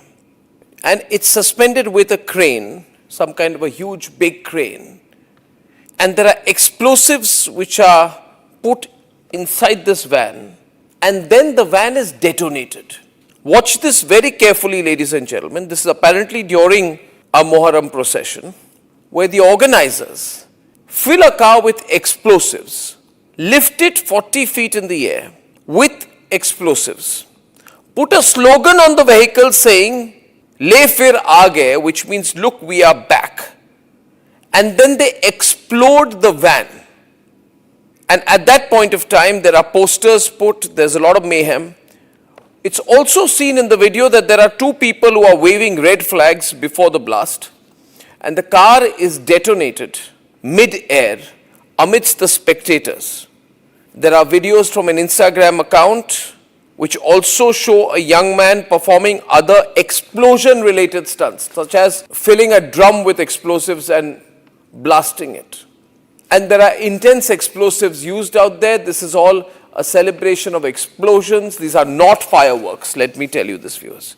Now, the police arrested the accused, and there was a procession of the accused also taken out. The accused identified as one Shoaib, Zahid Khan and Taslim. Shoaib organized the event, and Zahid and Taslim were the ones waving the flag while standing on the vehicle before the vehicle was...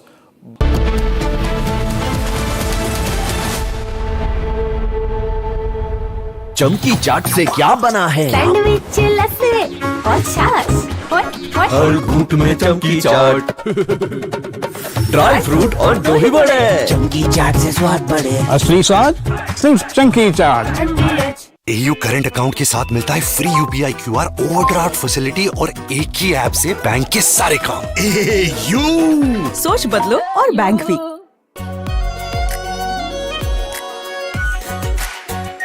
are pure shahi paneer masala, delicious, healthy everyday.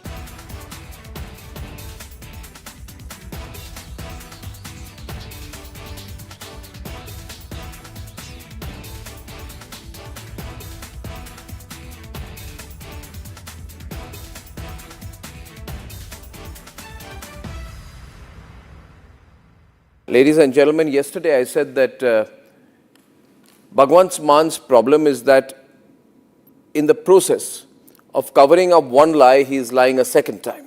So to cover two lies, he lies a third time and a fourth time, and now he's in a big trap.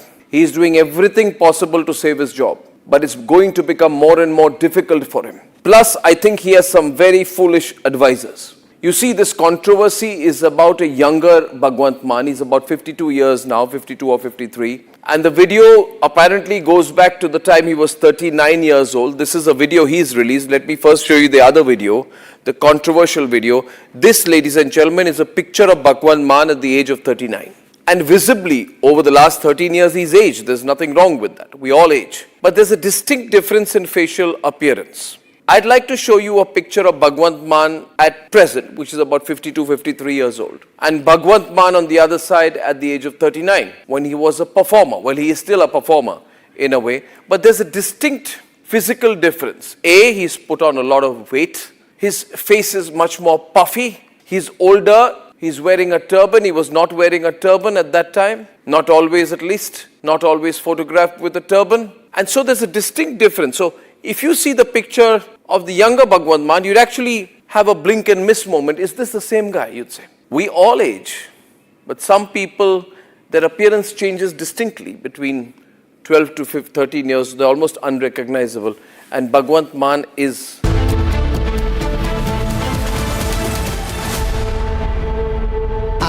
Pure सूजी pasta उबालो मिलाओ और खाओ 8 minute में तैयार। क्या taste है सबका राजा आर प्योर मसाला।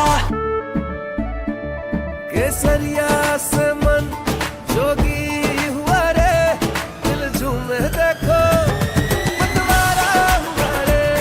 केसरिया से मन जोगी हुआ। हर पल मनाओ केसरी त्योहार। विमल, बोलो जुबान केसरी। चमकी चाट से क्या बना है? सैंडविच, लस्सी और छाछ हर घूंट में चमकी चाट। अब बताओ स्वाद आया? आया। असली स्वाद सिर्फ चंकी चाट।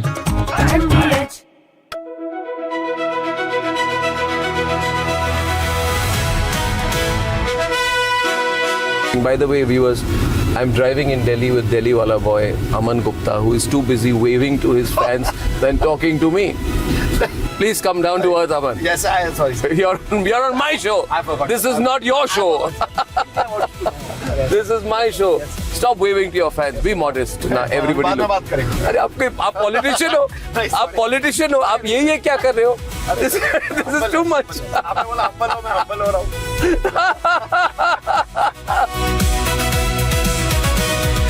You became very famous during Balika Badhu. At that time, there was a huge amount of fame and focus, right? There was. People must be writing about you. The paparazzi would have written about you. There were no paparazzis at that time. You're not that old. No, I mean it. There were no paparazzis. From Asia's largest news headquarters, setting the agenda for Bharat.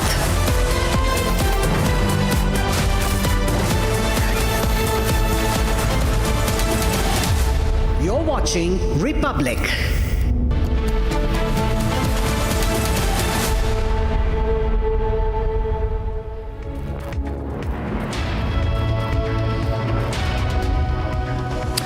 Very good afternoon, viewers. You're watching Live and Breaking, and I'm Rakshita Mishra with you. And we are pleased to announce that Republic School of Journalism, India's most sought-after live learning program, has now opened applications for its 2026 batch. RSJ was launched with a single mission: to train the next generation of journalists, not in classrooms but on the field, live as the news breaks, covering elections, covering wars, and the biggest stories of our times under the direct mentorship of India's best journalists at the Republic Media Network. And the results speak for themselves. 100% of students from RSJ's inaugural batch are now placed working in newsrooms. The new batch begins this August, and aspiring journalists can apply online now at www.republicschoolofjournalism.com or call 836 999 5400 to know more. Let's take a look at the headlines. Akal Takht summons all Sikh MLAs, Punjab ministers over anti-sacrilege law. Shoaib Akhtar Lashkar link exposed. Shoaib seen standing next to Lashkar terrorists during his brother's funeral. Lawyers in Ayodhya refuse to represent accused in donation theft case. Lawyers demand accused to leave the temple town. Mystery theft at Giribala's residence. Attempted theft of files, but thieves scoot on hearing police siren. Was it an attempt to tamper with evidence? Pakistan carries out strikes in Afghanistan, killing 30. Kabul says Pakistan targeted civilians. Vijay government in Tamil Nadu again in major controversy. DMK leader files complaint against TVK Minister Sharat Kumar over the alleged drug video, demands NDPS probe.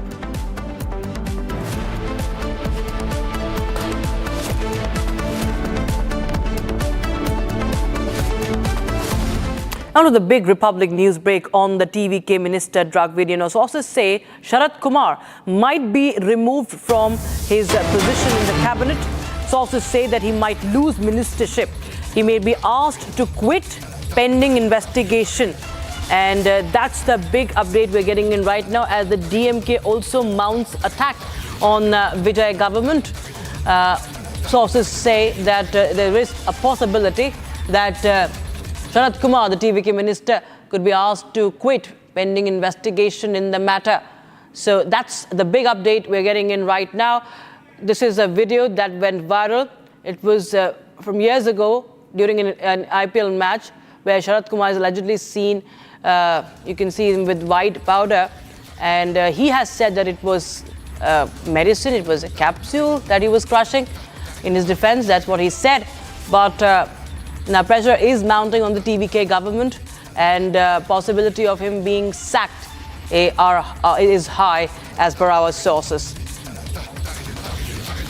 Sharda joins us on the phone line. Sharda joins us live in the broadcast from Chennai. Sharda, tell us more details about this development coming in as there is going to be an investigation also into the matter? Well, Rakshita, we saw after Friday a drug marathon was conducted by the Tamil Nadu government, which included Vijay, the chief minister, running 45 kilometers in the marathon for this drug-free state plan. However, the same day, a video of the TVK minister Sarath Kumar was also posted on social media, which was a 2-year-old video from his own Instagram account showing him crushing something on his phone, a powder-like substance. Sarath Kumar later gave an explanation that it was fake rumors being spread and that it was nothing but a medicine that was being given to his 2-year-old kid while he was in the stadium as she was fallen sick. A pediatrician suggested medicine was crushed is what he explains. However, later a doctor also gave an explanation telling that he had prescribed a tablet and that was it. However, DMK staged a protest today on the declining law and order situation in the state of Tamil Nadu, and also mentioned that Sarath Kumar should resign from his post, and a formal complaint has been registered with the police. So much, Sharda. We also have Mr. M.R. Venkatesh, political analyst, joining us on the phone line. Mr. Venkatesh, while we see that the pressure has been mounted on the Vijay government ever since it has been elected and it's been very little time in power, we see that the cabinet ministers have come under scrutiny for various reasons. The latest one is a drug controversy, and now DMK has been holding unrelenting protests, mounting pressure, and the cabinet could just see the first sacking also. See, this is a relentless campaign done by DMK on the newly elected TVK. While they are entitled to it, democratic traditions demand that we should at least give 100 days to the TVK government to either perform and show the report card and then take a decision. But, you know, political niceties and DMK have never been part of any tradition. And so DMK has been very relentless. Having said that, the TVK was also been home to several vagabonds and reckless people who have been thriving on Instagram reels and Facebook posts. And these are the riffraff that have somehow or the other made it to the top. And so it is twiddly-dum and twiddly-dee for us in Tamil Nadu. We are replaced one monster. The other side, we see that the people who have been allegedly participating in drug trade, mafia trade, have all been now reportedly been part of this ruling elite. So there's definitely some concerns, but that concerns I will address after 100 days, but definitely it doesn't behove for the DMK to raise it. That's the point I'm making today. DMK has no credibility to raise anything on the TVK's credibility, because DMK itself is a glorified mafia of the Tamil Nadu people. And as far as TVK is concerned, these are all telltale signs that all is not well the way they've arranged their polity and politics. Better they get their house in order. And if the minister has to resign because of something, let him resign. And at least they put their house in order, at least in the next few weeks. Mr. Venkatesh, I can't help but ask that has there been an issue, or rather there have been some lack of judgment, or rather there has been miscalculation, maybe, or it maybe is portrayed the way the ministers have been chosen by the TVK chief or whoever has been in his team to choose that. It's a young team, they're young ministers, young MLAs, but you feel that the fact that there have been so many cases coming in which are actually denting the image just in the first month of the TVK government, you feel that there has been lack of political judgment and sight? There are two things: innocent mistakes, errors of omissions, political protocols not being followed. These are all smaller order of smalls which we can forgive and forget. But if somebody is peddling on drugs and somebody is taking law and order in his own hands, these are things you don't attribute to naivety, you just attribute to malafide. This is where there is a very thin blurring line. Every mistake is not to be glorified. Every mistake is not to be amplified. Of course, there will be mistakes by people. But what TVK is doing is it's bordering on the thin penumbra for too long. And I see that there are certain mistakes which are no longer mistakes. They are entering into the grave area. And quickly, that is why I'm putting the words, I repeat myself by saying that they have to put their house in order, because today is not the day where you wait for eternity for scrutiny to set in. You start getting scrutinized the day you take your vote. That is the power of media, social media, and other things that follow. So TVK has to take this as a huge warning, and they should go back, because it is a new political formation that has happened in the state. We should give also the time, because they come back to triumph after a long time. The unseated, both the Dravidian party, it's no ordinary feat. But that cannot be an excuse to cross the Lakshman Rekha. All right. Many thanks, Mr. Venkateswaran, for joining us with your thoughts on this story. Viewers, we continue to bring more details on that. I think if Sharda is still with us, we can go across to her on that. If Sharda, can you hear me? Sharda, well, we see that the pressure is mounting. There have been different cases as far as the TVK is concerned, from cases of assault, cases of rape. There have been multiple allegations against different members of the TVK, against TVK workers. Also, the public image has, in fact, borne a dent in the very first month. What has been your understanding as per the sources? Because this is a very, very serious issue when you see a minister, sitting minister, in his video, even from the past, that's now circulated with the drug abuse at the center of it. Well, as you mentioned, Rakshita, pressure is now mounting up on the TVK government, especially on the declining law and order situation in the state of Tamil Nadu. DMK kept questioning the TVK government of its promises of especially the launch of a special task force for a drug-free state and women's safety. However, both seem to have been in a questionable state since the TVK had launched the special task force as well, where multiple cases have been filing against the TVK functionaries themselves against many sexual assault cases. In this regard, DMK has questioned very strongly today on the TVK, including Kanimudi has also asked whether the particular video that TVK Minister Sarath Kumar posted, and a detailed inquiry is what is required at the moment. Today, we saw the DMK also filing an official police complaint at the Commissioner's office seeking for a detailed investigation in this. So now we can see TVK put in a turmoil as this the continuation of the decline in law and order situation in the state of Tamil Nadu.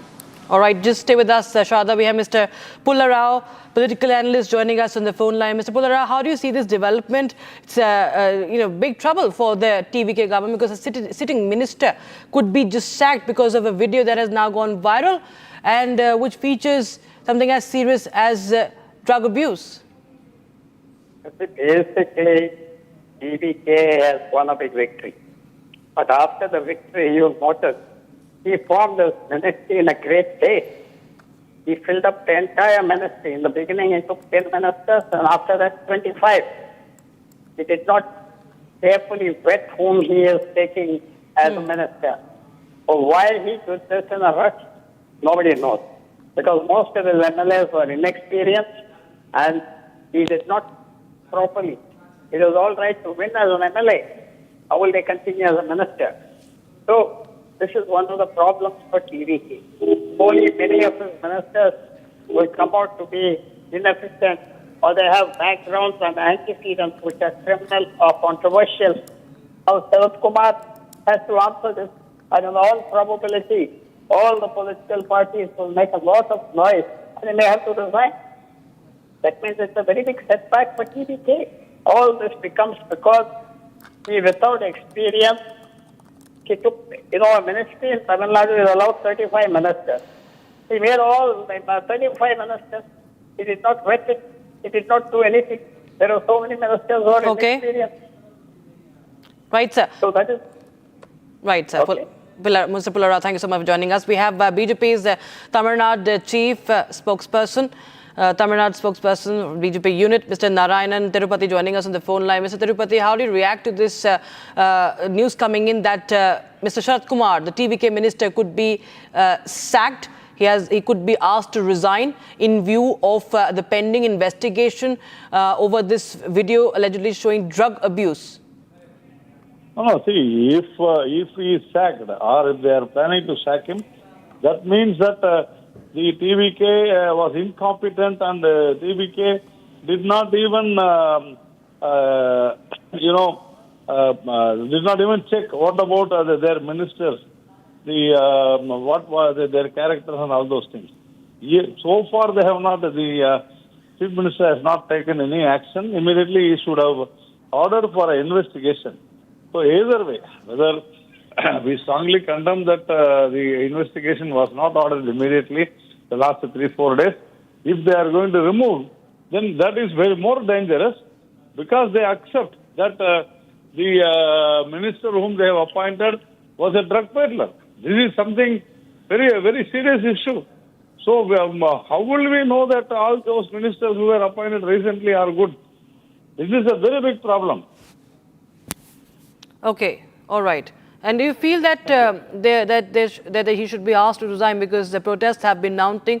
DMK has been holding unrelenting protests against Mr. Sharad Kumar. And what is your demand? What does the BJP is looking or asking for now? The moment the video went viral, immediately we had asked for an investigation, thorough investigation, to be done by the police.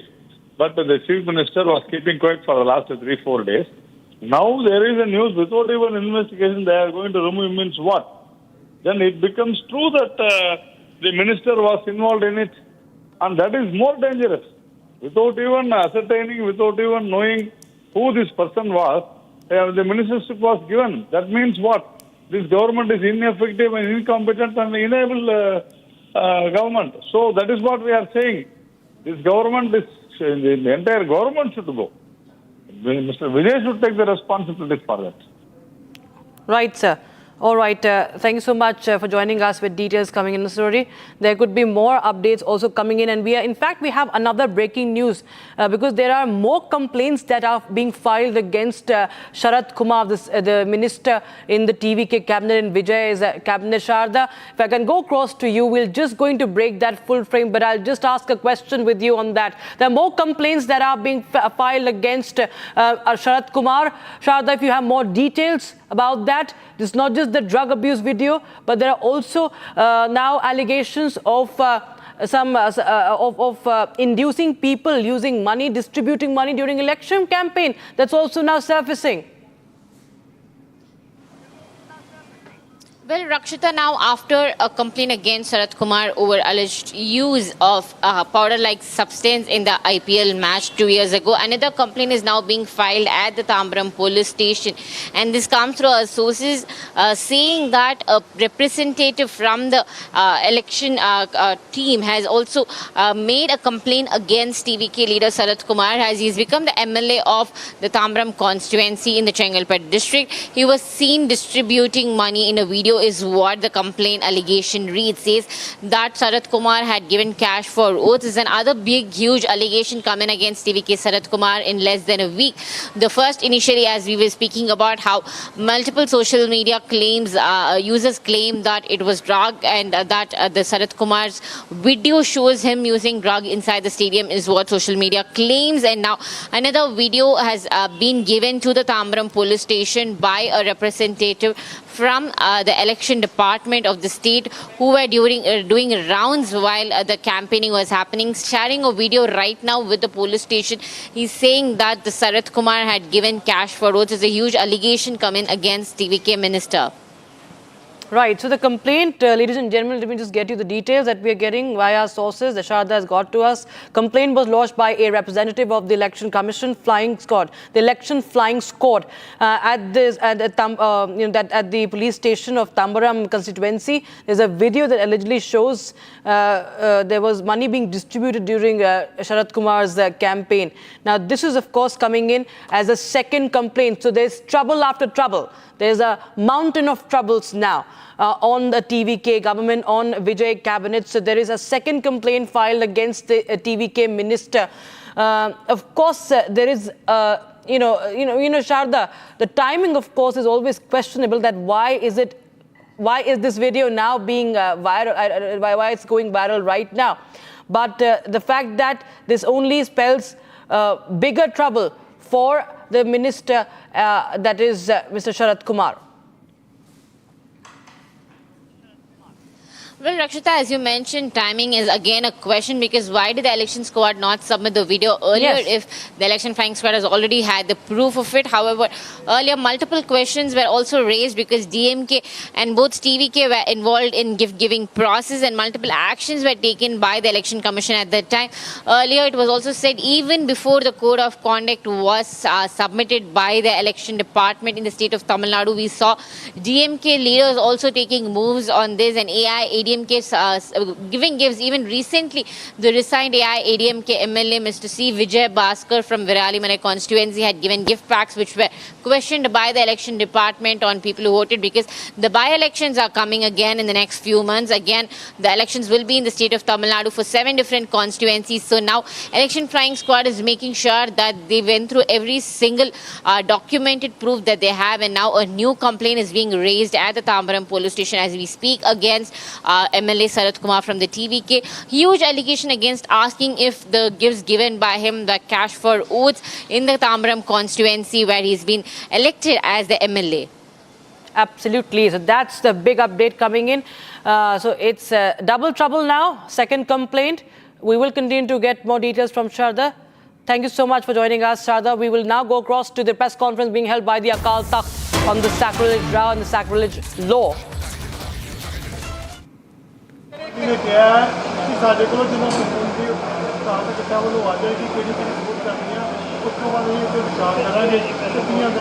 ਚਲੋ ਆ ਤੁਹਾਡੇ ਕੋਲ ਸਾਰੇ ਕੋਲ video ਆ ਗਈ ਆ। ਜੇ ਵੇਖੋ, ਮੈਨੂੰ ਲੱਗਦਾ ਜਿਹੜਾ ਵੀ ਅਕਾਲ ਤਖਤ ਸਾਹਿਬ ਆਉਂਦਾ ਉਹ ਗੱਲ ਮੰਨਦਾ, ਔਰ ਮੈਨੂੰ ਲੱਗਦਾ ਮਹੀਨਾ ਜ਼ਿਆਦਾ ਵਾ ਛੇਤੀ ਕਰ ਦੇਣਗੇ, ਕਿਉਂਕਿ ਇਹਨਾਂ ਨੂੰ ਵੀ ਪਤਾ ਵੀ ਇੱਥੇ ਝੂਠ ਨਹੀਂ ਬੋਲਿਆ ਜਾ ਸਕਦਾ। ਇੱਥੇ ਸੱਚ ਦੀ ਗੱਲ ਹੁੰਦੀ ਆ। ਗੁਰੂ ਸਾਹਿਬ ਦਾ ਬਚਨ ਹੈਗਾ ਵਾ, ਬੋਲੀਐ ਸੱਚ ਧਰਮ ਝੂਠ ਨਾ ਬੋਲੀਐ, ਜੋ ਗੁਰ ਦੱਸੈ ਵਾਟ ਮਰੀਦਾ ਜੋਲੀਐ। ਆਸ ਕਰਨੀ ਚਾਹੀਦੀ ਆ ਭਈ ਇਹ ਗੱਲ ਅੱਜ ਹੱਲ ਹੋ ਗਈ ਆ ਤੇ ਇਹ ਵਿਧਾਨ ਸਭਾ 'ਚ ਲੈ ਆਉਣਗੇ। ਗੁਰੂ ਕਿਰਪਾ ਕਰੇ। Waheguru.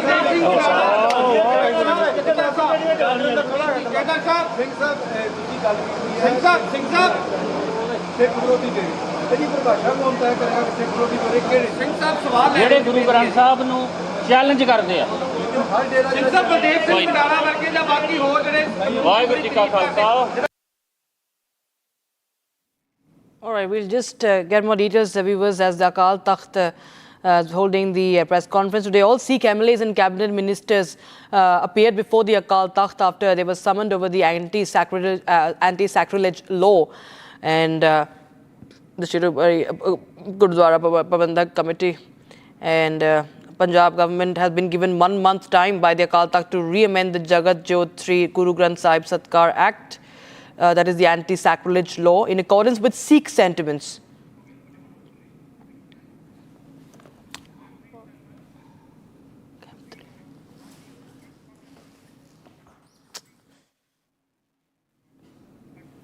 And let's take a look at other news coming in now. Rebel TMC MP Prakash Baraik speaks to Republic on UCC bill. That is saying that this is a big day for the people of Bengal. Take a listen into what he said. This is the rebel TMC MP as UCC is in the works to be tabled as far as the West Bengal Assembly is concerned.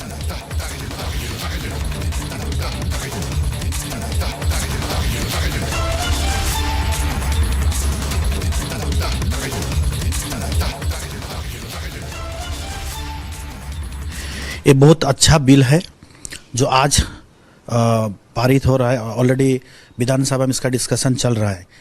तो सभी के लिए जो नियम है वो नियम होना चाहिए।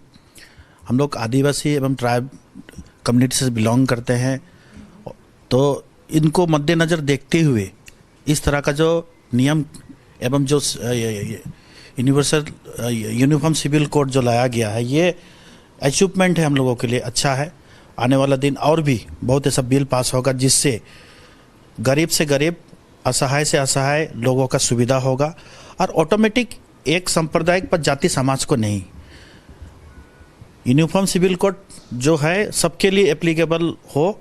एवं ये बहुत अच्छा बिल है, इसको हम लोग स्वागत जनाते हैं। एवं इसमें इस बिल में ये भी दर्शाया गया है कि कैसे करके ट्राइबल कम्युनिटी को प्रोटेक्ट किया जाए, आदिवासियों को किस तरह का से प्रोटेक्ट किया, क्योंकि मूलवासी है, हम लोग आदिवासी मूलवासी है एवं भारत के प्रत्येक जगह में आदिवासी कम्युनिटी है।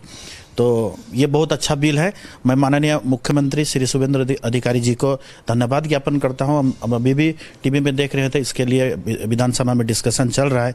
ये बहुत ही अच्छा बिल है सर, क्योंकि गृह मंत्री अमित शाह और मुख्यमंत्री शुभेंदु अधिकारी दोनों ने साफ तौर पर कहा था कि ये उनका जो संकल्प पत्र है उसमें इलेक्शन मैनिफेस्टो जो बीजेपी का था उसमें एक सबसे आगे रखा गया एक चीज़ था और अब 2 महीने के अंतर हम देख रहे हैं कि ये जो बिल है इसको विधानसभा में लेके जा चुकी है बीजेपी सरकार। तो इसके लिए आप क्या कहना चाहेंगे, क्योंकि अभी अभी आप हाल ही में टीएमसी छोड़ चुके हैं, तो अब क्या आप इस बिल को खुद इसका समर्थन कर रहे हैं और आप इसको कैसे देखते हैं अपनी जनता के लिए, अपनी कॉन्स्टिट्यूएंसी के लोगों के लिए आगे आने वाले समय में? देखिए, माननीय गृह मंत्री अमित शाह जी एवं माननीय मुख्यमंत्री श्री शुभेंदु अधिकारी जी, इलेक्शन मैनिफेस्टो में जो था एक एक करके मैनिफेस्टो का जो बात था एवं मैनिफेस्टो में जो लिखा गया था एक एक करके उस मैनिफेस्टो का बात को इम्प्लीमेंट कर रही है। ये बहुत ही सराहनीय है, अच्छा है, क्योंकि हम लोग देखिए इस बजट में भी जो बजट में ऐतिहासिक बजट मैं बोलना चाहता हूँ, क्योंकि अगर सरकारी कर्मचारी का डीए का बात हो या एजुकेशन सेक्टर का बात हो या बॉर्डर इलाका का बात हो, बांग्लादेश बॉर्डर से जो असुविधा था इसके लिए हो, प्रत्येक चीज़ को बखूबी देखा जा रहा है। मैं जिस एरिया से बिलोंग करता हूँ वो आदिवासी बहुल इलाका है, अलीपुरद्वार एवं जलपाईगुड़ी, नॉर्थ बंगाल से हम लोग बिलोंग करते हैं, टी चाय बागान से हम लोग बिलोंग करते हैं। तो ये अचीवमेंट है, क्योंकि करीबन 2 महीने के अंदर में इस तरह का ऐतिहासिक फैसला, इस तरह का सराहनीय फैसला जो हो रहा है, ये हम लोगों के लिए बहुत ही अच्छा संकेत है। All right, with that, so wrap in this edition, viewers. But on the other side, we continue with their news and updates. Thanks for watching.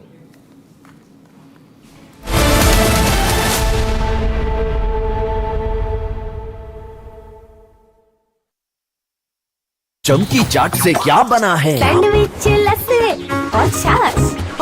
हर घूंट में चमकी चाट, ड्राई फ्रूट और दही बड़े। चमकी चाट से स्वाद बढ़े। असली स्वाद सिर्फ चमकी चाट। केसरिया से मन जोगी हुआ रे, दिल झूमे देखो मतवारा हुआ रे। केसरिया से मन जोगी हुआ। हर पल मनाओ केसरी त्योहार। विमल, बोलो जुबान केसरी। थोड़े में ज्यादा स्वाद, यही तो है इसकी खास बात। वाओ मामा, क्या स्वाद है। अरे मेरे राजा, सबका राजा आरती और मसाला।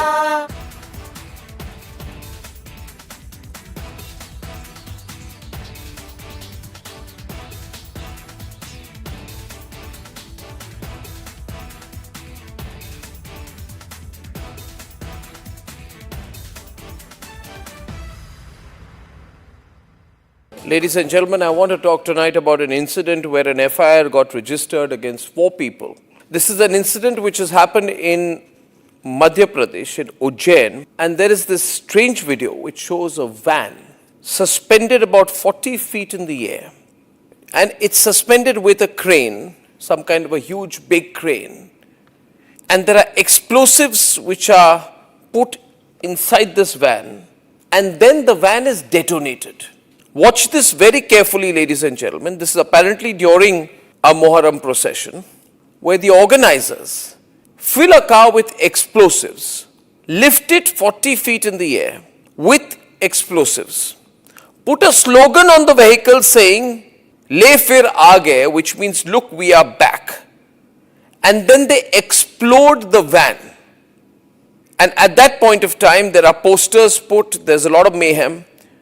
It's also seen in the video that there are 2 people who are waving red flags before the blast, and the car is detonated mid-air amidst the spectators.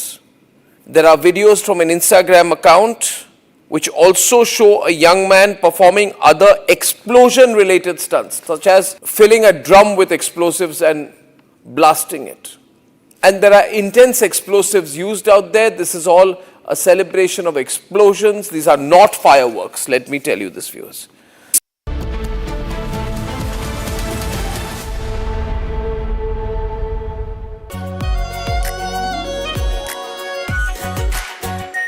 Are pure shahi paneer masala, delicious, healthy, everyday. 13,000 placements last year. At Amity, we are committed to nurturing passionate, hardworking and proactive professionals.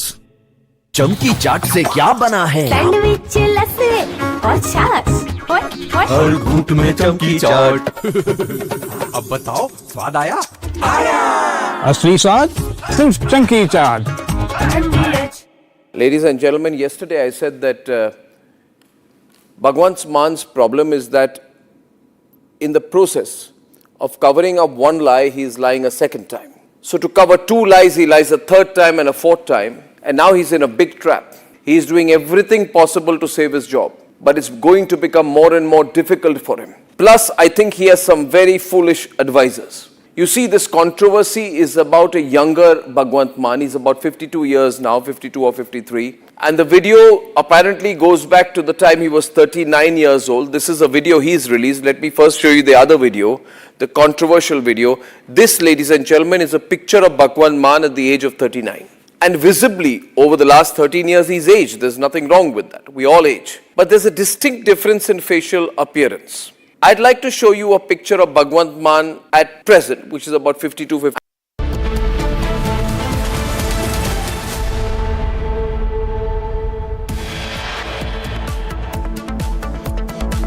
Akal Takht summons all Sikh MLAs, Punjab ministers over anti-sacrilege law. Shoaib Akhtar, Lashkar link exposed. Shoaib seen standing next to Lashkar terrorists during his brother's funeral. Lawyers in Ayodhya refused to represent accused in donation theft case. Lawyers demand accused to leave the temple town in 3 days. Mystery theft at Giribala Singh's residence. Attempted theft of files, but the thieves scoot on hearing police siren. Was it an attempt to tamper with evidence? Pakistan carries out strikes in Afghanistan, killing 30. Kabul says Pakistan targeted civilians. Trouble for Vijay. Government Minister Sharat Kumar likely to be sacked from ministry over drug video controversy. Another complaint over money distribution during election campaign also filed against him now.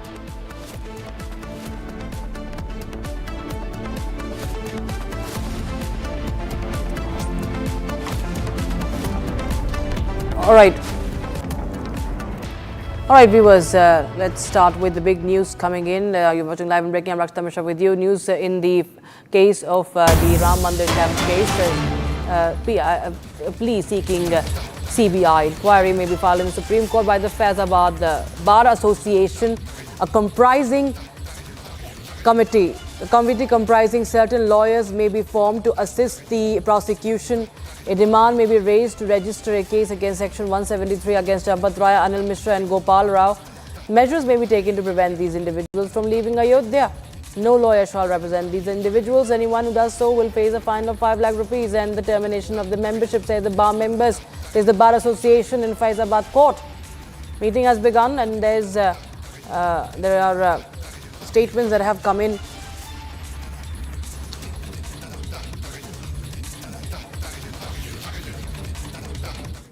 And in fact, police have intensified their efforts to gather more information regarding the financial transactions involving the bank accounts of the accused in the Ram Mandir donation theft case. Police teams have visited 3 banks to scrutinize financial transactions and bank records. 3 separate police teams met with the branch managers of SBI, Bank of Baroda and Canara Bank. The details regarding the relevant accounts, lockers and transactions were sought. Bank records and documents are being examined as part of the investigation, and police are currently questioning the 3 bank managers inside their respective cabins. So that's the breaking news we have right now. We'll try and get more details on that. So there is, of course, intense scrutiny on that in the bank transactions. We'll try and get more details of that with our reporters, or if we have any reactions that have come in. SBI, Bank of Baroda and Canara Bank, all the transactions in connection will be examined, because viewers, there are ex-bank staff also that have been arrested in this case. Now viewers, news coming in on Ayatollah Khamenei's funeral. As Prime Minister Modi was invited by Iran, we are getting in news that it's Bihar Governor Lieutenant General Syed Atta Hasnain and Minister of State for External Affairs Pavitra Margarita to attend the funeral ceremony of Supreme Leader of Iran, former Supreme Leader Ayatollah Sayyid Ali Khamenei, on behalf of the Indian government, as per sources, Iranian sources. So Prime Minister was invited, but he will not be going for the funeral to Iran, but MOS External Affairs, Pavitra Margarita, and Bihar Governor Lieutenant General Syed Ata Hasnan will be representing India at Khamenei's funeral. And these are the two senior figures will be attending the ceremonies that begin on the 4th of July on behalf of the Indian government, following an invitation from Iranian President Masoud Pezeshkian to Prime Minister Narendra Modi. And reports suggest that the Prime Minister has cited a packed schedule as he is visiting Indonesia, Australia and New Zealand. And Khamenei was killed on the 28th of February in a joint US-Israeli strike in his Tehran compound. And we'll try and get more, we'll get more details, but right now we have some more breaking news, and this is coming in from Tamil Nadu, where trouble is mounting for the TVK, for the Vijay government, as this Minister Sharath Kumar faces two complaints now, after a complaint was filed by DMK advocates Saranya and Natarajan seeking proper investigation in the video that went viral on social media showing him crushing white powder-like substance during IPL match 2 years ago. There's another complaint that has been filed against him. He's the Tamil Nadu Minister for Human Resources Management. Sharath Kumar allegedly was seen distributing money to induce people to vote during the election campaign. The complaint was lodged by a representative of the election flying squad at the Visaranai Nagar police station of Tambaram constituency after a video allegedly showed money being distributed during Sharath Kumar's campaign went viral, and now that's double trouble, double whammy for the Vijay government. Republic TV exclusive input on that. So given these complaints, viewers, what we understand is that the TVK minister is set to be sacked just a month, and we see that the first sacking that could be coming for TVK, the Vijay government. After the historic victory, TVK faces troubles. Sharda joins us for more. Sharda, two complaints now against Sharath Kumar. Sharda, one is the alleged drug abuse case, Sharda, and now we see that there is another case that is coming in connection with the election campaign.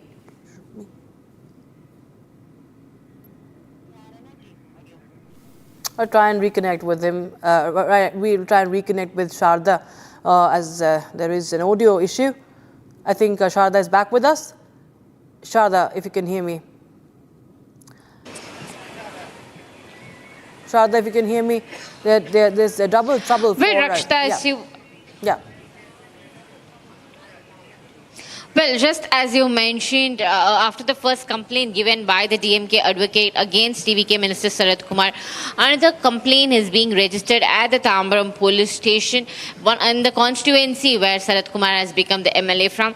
A huge allegation is being placed against them on a cash for oaths case, saying that the minister was seen giving money to the people during his campaign events, and after his victory, the election campaign has now come forward to say a flying squad once noted Sharath Kumar giving money and gifts to the people of that particular constituency while he was campaigning. So another complaint being registered against TVK Sharath Kumar, and this comes after the main complaint filed by the DMK alleging a huge inquiry into the case where Sharath Kumar was seen using a powder-like substance in the stadium when an IPL match was going on. So now question arises whether the TVK government will take action against his minister, whether a detailed inquiry will be placed by the Police Commissionerate of Chennai against what the complaints given against Sharath Kumar.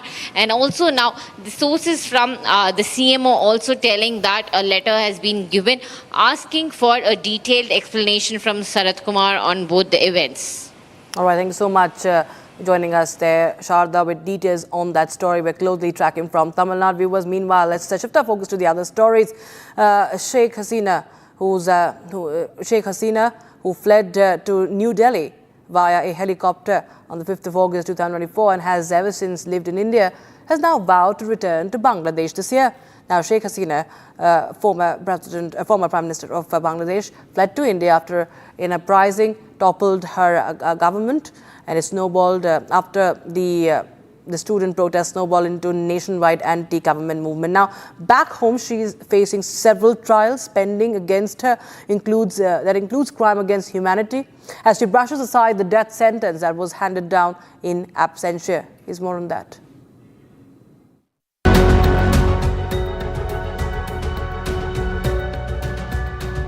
Ousted Bangladeshi Prime Minister Sheikh Hasina is vowing a bold return to her homeland despite facing a death sentence. The 78-year-old former leader declared she will return to Bangladesh this year, marking the first time she has set a timeline for her homecoming. Hasina has been living in exile in India since August 2024, following a mass student uprising that ended her 15-year-old rule. Last November, a Dhaka court sentenced her to death in absentia for inciting violence and ordering killings during the unrest. Hasina brushed aside the verdict, denouncing it as illegal, unconstitutional, and politically motivated, adding that she remains undeterred by the risk. She insists she will overcome every conspiracy to make her return. Hasina alleged that the ouster of her government was orchestrated by the anti-Bangladeshi forces that had misled the public. And viewers, now a shocking twist is coming in as far as Trisha Sharma death case is concerned. Now a theft bid was reported at the residence of her mother-in-law and ex-judge Giribala Singh, who is in jail right now. And now questions are being raised on this attempted theft. Police say that the intruders targeted not just jewelry but also some files. Now these files contain documents linked to Giribala Singh and her son Samad Singh. Both are in jail. And at the time of the incident, Giribala Singh's brother was present in the house. Now, he said that the thieves entered through the rear portion of the house late Saturday night. So no one noticed initially. No one noticed the break-in. But coincidentally, viewers, a police patrol was passing nearby. And on hearing the police vehicle siren, the burglars panicked, abandoned the stolen goods and escaped. Police chased them down, but they managed to flee. Several questions are now being raised.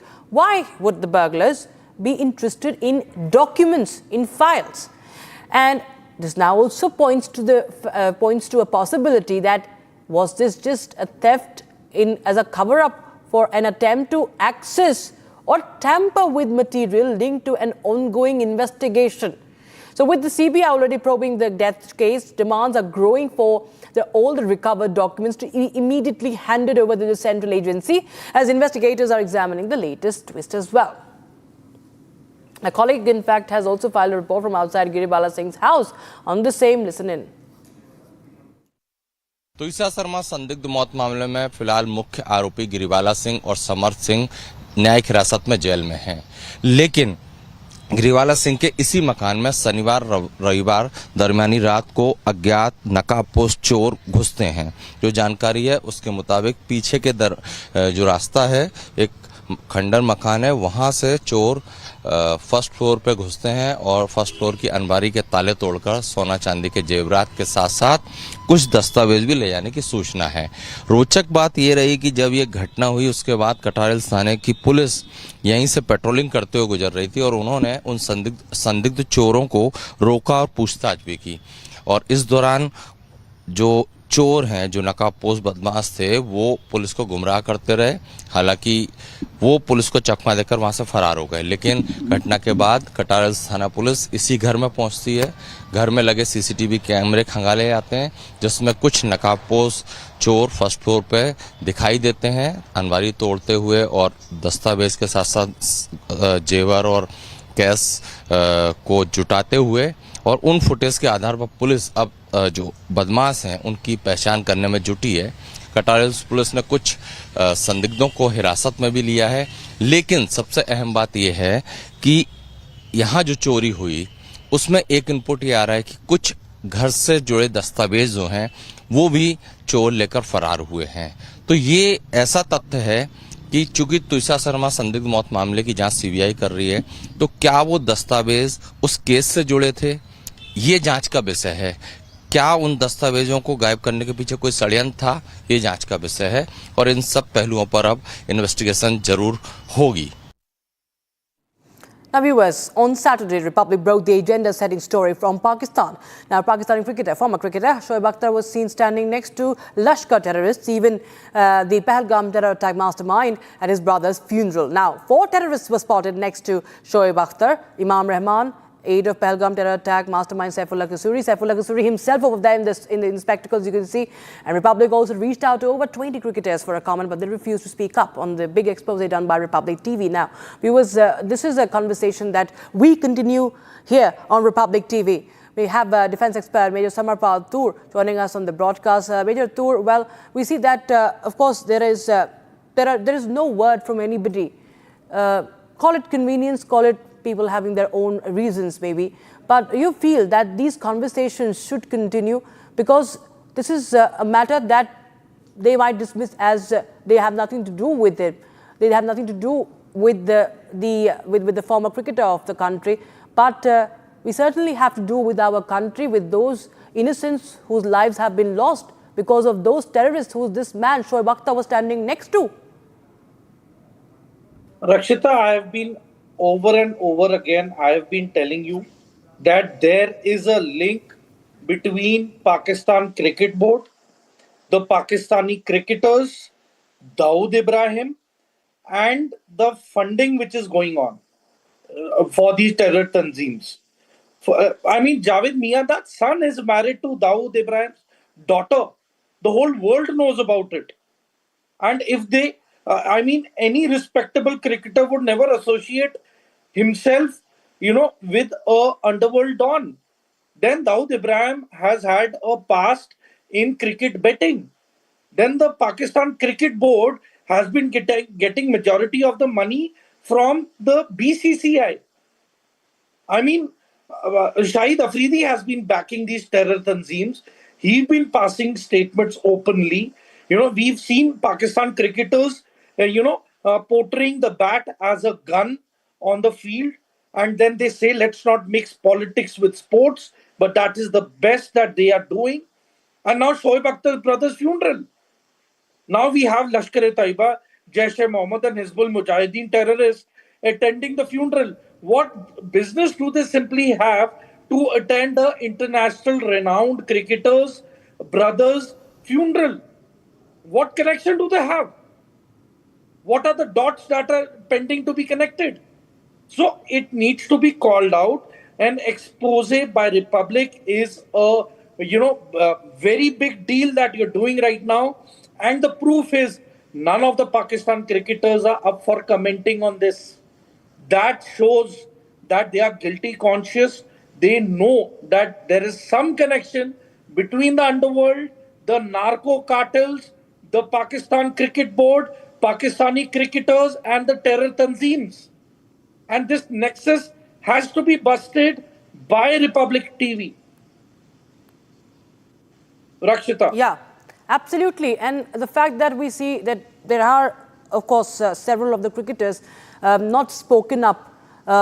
We've seen that there have been cricketers who've been friends with I don't have your audio. Of course. All right. We'll just try and fix the audio there, the studio audio to Major Samarpal Toor viewers. But let's just take a look at that video. We'll just fix that audio with Major Samarpal Toor. But let's just take a look at this visual viewers that we broke on Saturday.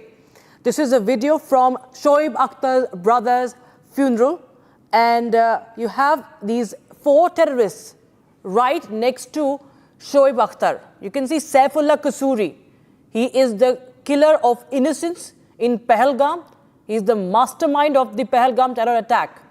It's been a year to that attack and the wounds are still fresh. And you see 3 others also right in front.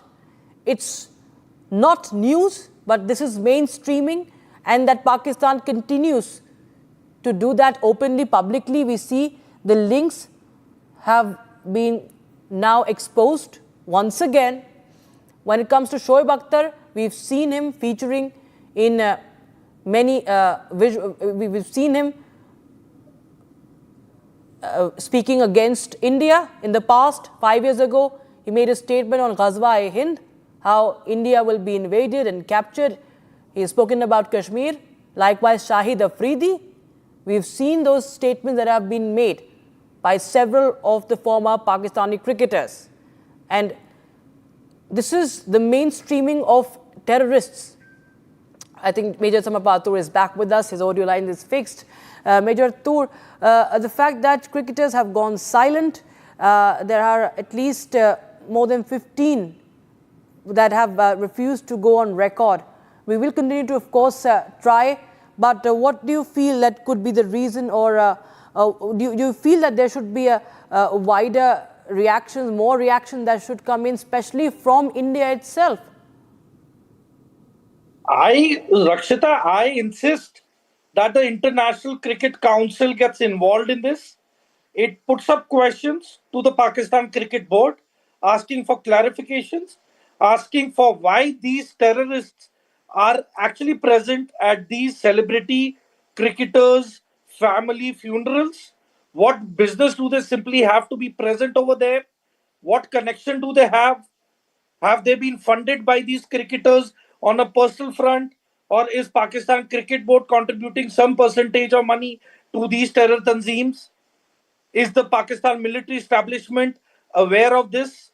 Are they coordinating a relation between terror tanzeems and Pakistan Cricket Board? The financial transactions need to be tracked. So there are so many questions which are lurking in the dark. They need to be brought out. And ICC needs to be questioned upfront. By keeping quiet, we are letting this happen. So this is preposterous. This needs to be taken up at an international level. And here we are talking about sports personalities, and a link of terror tanzeems. This is a serious issue because the youth are encouraged by these cricketers. These cricketers are the role models.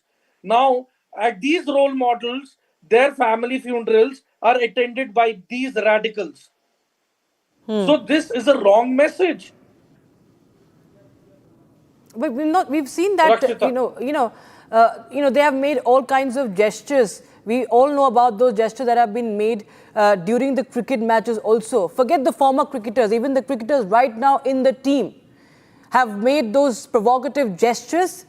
They have mocked our babes. They have made a mockery of the Pahalgam terror attack time and again. And we continue to see this team in ICC events. There is no isolation of this Pakistani terroristan team in any of the global events. The fact that there are still some teams who go and play matches in Pakistan, that there are still foreign cricketers who take part in Pakistan's Super League, sir. Major Tur. I think, Rakshita, it is time that all other nations who are part of the International Cricket Council should openly come out and boycott the Pakistani cricket team. They have lost all morals. They are, this is the lowest of lows that any sport can actually, fight for or give any explanation. There is no explanation left anymore. Why would a cricketing legend marry his son to a most wanted criminal by India? So the moral character of these cricketers are depicted by these, connections that they want to make. So I certainly feel other nations should take a call. They should back the BCCI, and BCCI should put in a formal complaint, and a thorough investigation needs to be done. That if there have been any, funding, if there has been any betting, is there a nexus between the underworld, the Pakistan Cricket Board, the Pakistan cricketers, and the terror tanzeems? This needs to be exposed. It needs to be brought out at the earliest. This country should not be allowed to play cricket anymore. Pakistan has gone rogue. Its cricket team has gone rogue. We know the mindset of them, and they can go to all lengths just to face India. And the Indian team is so superior that their present team is no match to it. And it is irrelevant. Pakistan Cricket Board has become irrelevant. It is not making money. It is a loss-making machinery. And other cricketers have also said. Ramiz Raja has also admitted that majority of the money going to Pakistan Cricket Board is through BCCI. Yeah. It needs to be probed by NIA. The National Intelligence Agency needs to get involved to investigate BCCI, all its monetary transactions related to ICC and to the Pakistan Cricket Board. Otherwise, this is going to be never ending. And why this is worrying is these are the cricketers who encourage the youth to join the sport. But unfortunately, their sport is terrorism. They are being linked with terrorism. And I think it's high time that we call them out. Absolutely. And we have seen Pakistani cricketers also being part of multiple such leagues. We've seen them in Legends League also, where Pakistani cricketers are part of, and India also. There are Indian cricketers, former cricketers also who are playing. So maybe there are reasons that why they would not say. But appreciate you joining us, Major Samir Patur. Always a pleasure having you on Public TV. And now viewers, it's time for a very, very short break. But on the other side, we continue to bring you more details on the investigation against the TMK Minister Sharanya Natarajan. I beg your pardon. The advocate Sharanya Natarajan has his DMK advocate filed a complaint against Sharat Kumar, the TVK Minister.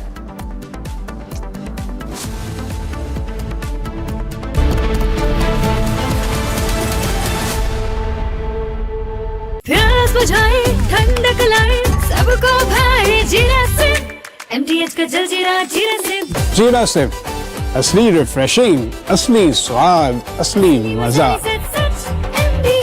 MTH AU savings account में मिलते हैं amazing benefits, paperless banking and higher interest, वो भी हर महीने। Money money money money every month. सोच बदलो और बैंक भी। आर प्योर सूजी पास्ता उबालो मिलाओ और खाओ 8 मिनट में तैयार। क्या टेस्ट है सबका राजा R pure masala.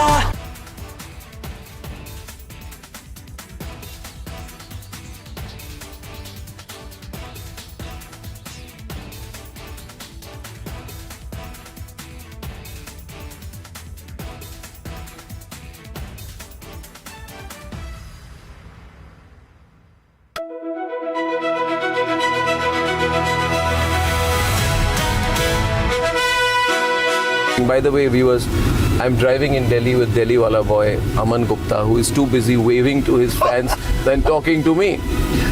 Please come down to earth, Aman. Yes, I am sorry. You're on my show. I forgot. This is not your show. This is my show. Stop waving to your fans. Be modest. Now everybody look. अरे आप politician हो. आप politician हो. आप ये क्या कर रहे हो? This is too much. आपने बोला humble हो, मैं humble हो रहा हूँ।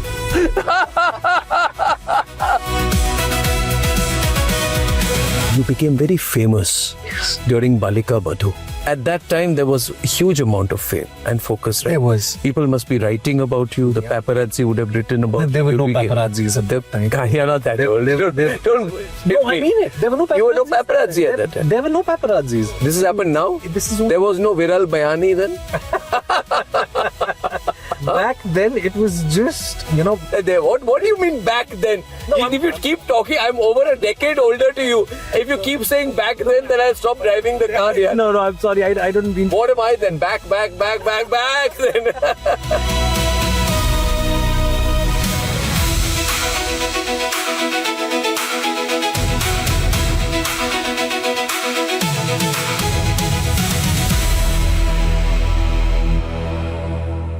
Ladies and gentlemen, yesterday I said that Bhagwant Man's problem is that in the process of covering up one lie, he is lying a second time. So to cover two lies, he lies a third time and a fourth time. And now he's in a big trap. He is doing everything possible to save his job. But it's going to become more and more difficult for him. Plus, I think he has some very foolish...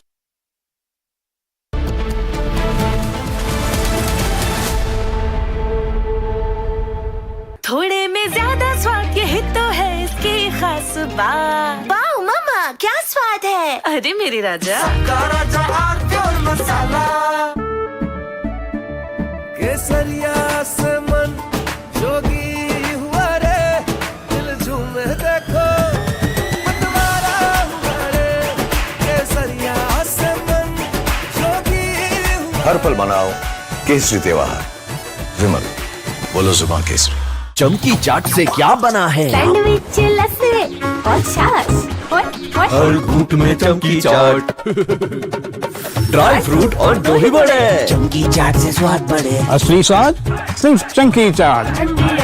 Ladies and gentlemen, I want to talk tonight about an incident where an FIR got registered against 4 people. This is an incident which has happened in Madhya Pradesh, in Ujjain, and there is this strange video which shows a van suspended about 40 feet in the air. And it's suspended with a crane, some kind of a huge big crane. And there are explosives which are put inside this van, and then the van is detonated. Watch this very carefully, ladies and gentlemen. This is apparently during a Muharram procession, where the organizers fill a car with explosives, lift it 40 feet in the air with explosives, put a slogan on the vehicle saying, "Le fir aage," which means, "Look, we are back." And then they explode the van. And at that point of From Asia's largest news headquarters, setting the agenda for Bharat.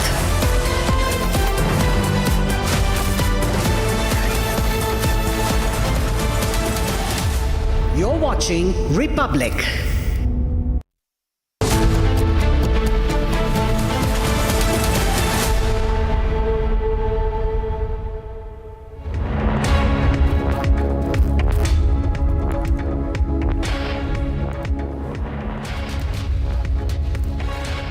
Hello and welcome viewers, you're watching live and breaking on Republic TV with me, Ishita Mitra. Now viewers, after Republic's a big expose on Shoaib Akhtar's terror links, cricketers go silent, refuse to speak up on the terror links exposed by Republic TV. Getting you all the details on that, but first up a quick check at the top headlines.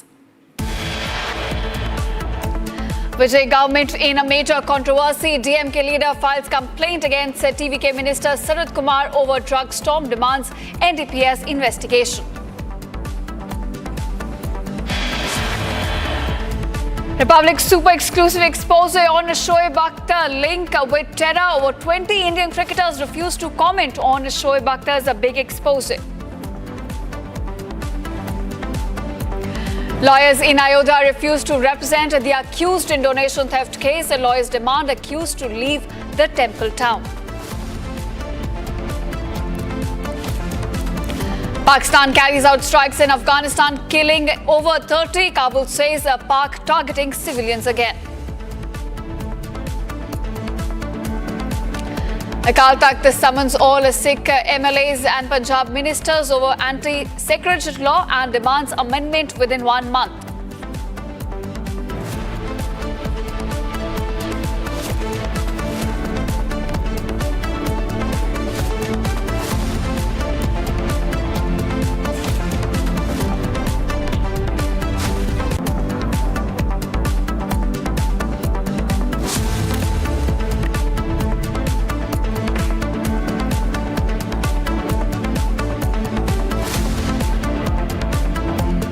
All right, welcome viewers. Our top focus at this hour. Now, trouble is mounting for TVK Minister Sarath Kumar and the Vijay government at large. After a complaint was filed by DMK advocate Natarajan seeking proper investigation into the video storm that went viral on social media that alleged that the minister was seen crushing a powder-like substance during an IPL match 2 years ago.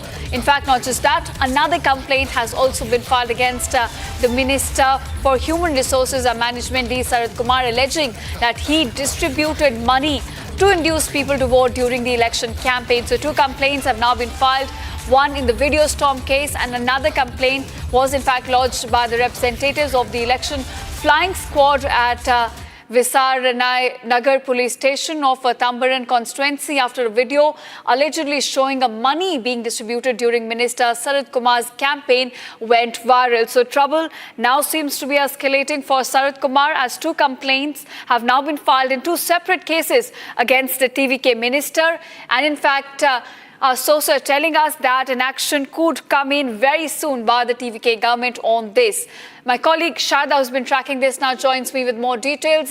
Shada, so trouble seems to be escalating for TVK Minister Sarath Kumar. On one hand, you have the drug storm, and on the other hand, another complaint has been lodged regarding the money being distributed during election campaign. Well, the DMK today has taken it over to make sure that Sarath Kumar gives a befitting reply and a detailed inquiry to be taken place in that video that was posted 2 years ago.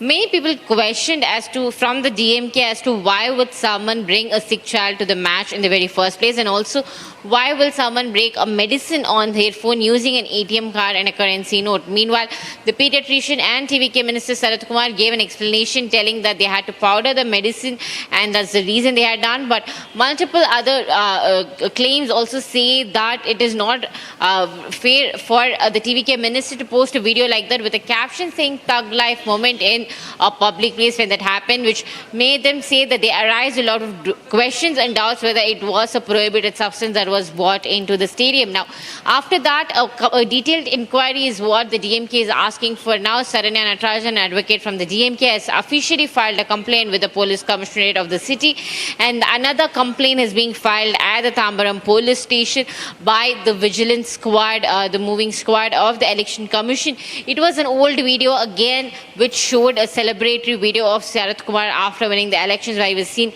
distributing gifts and money, questioning if it was cash for oaths that Sarath Kumar was involved in. So now 2 complaints have been filed against the same minister from the TVK. So now the trouble mounts for the TVK ministry as well, and likely that the government should take immediate action on the complaints being given to make sure that if the minister requires a detailed investigation in this particular case. That's my question, given the complaints are filed against Sarath Kumar, 2 complaints today, and the mounting pressure that's now coming in on the TVK government, are we looking at some action? Do you think he could be axed, in fact, from his role? Are we looking at that?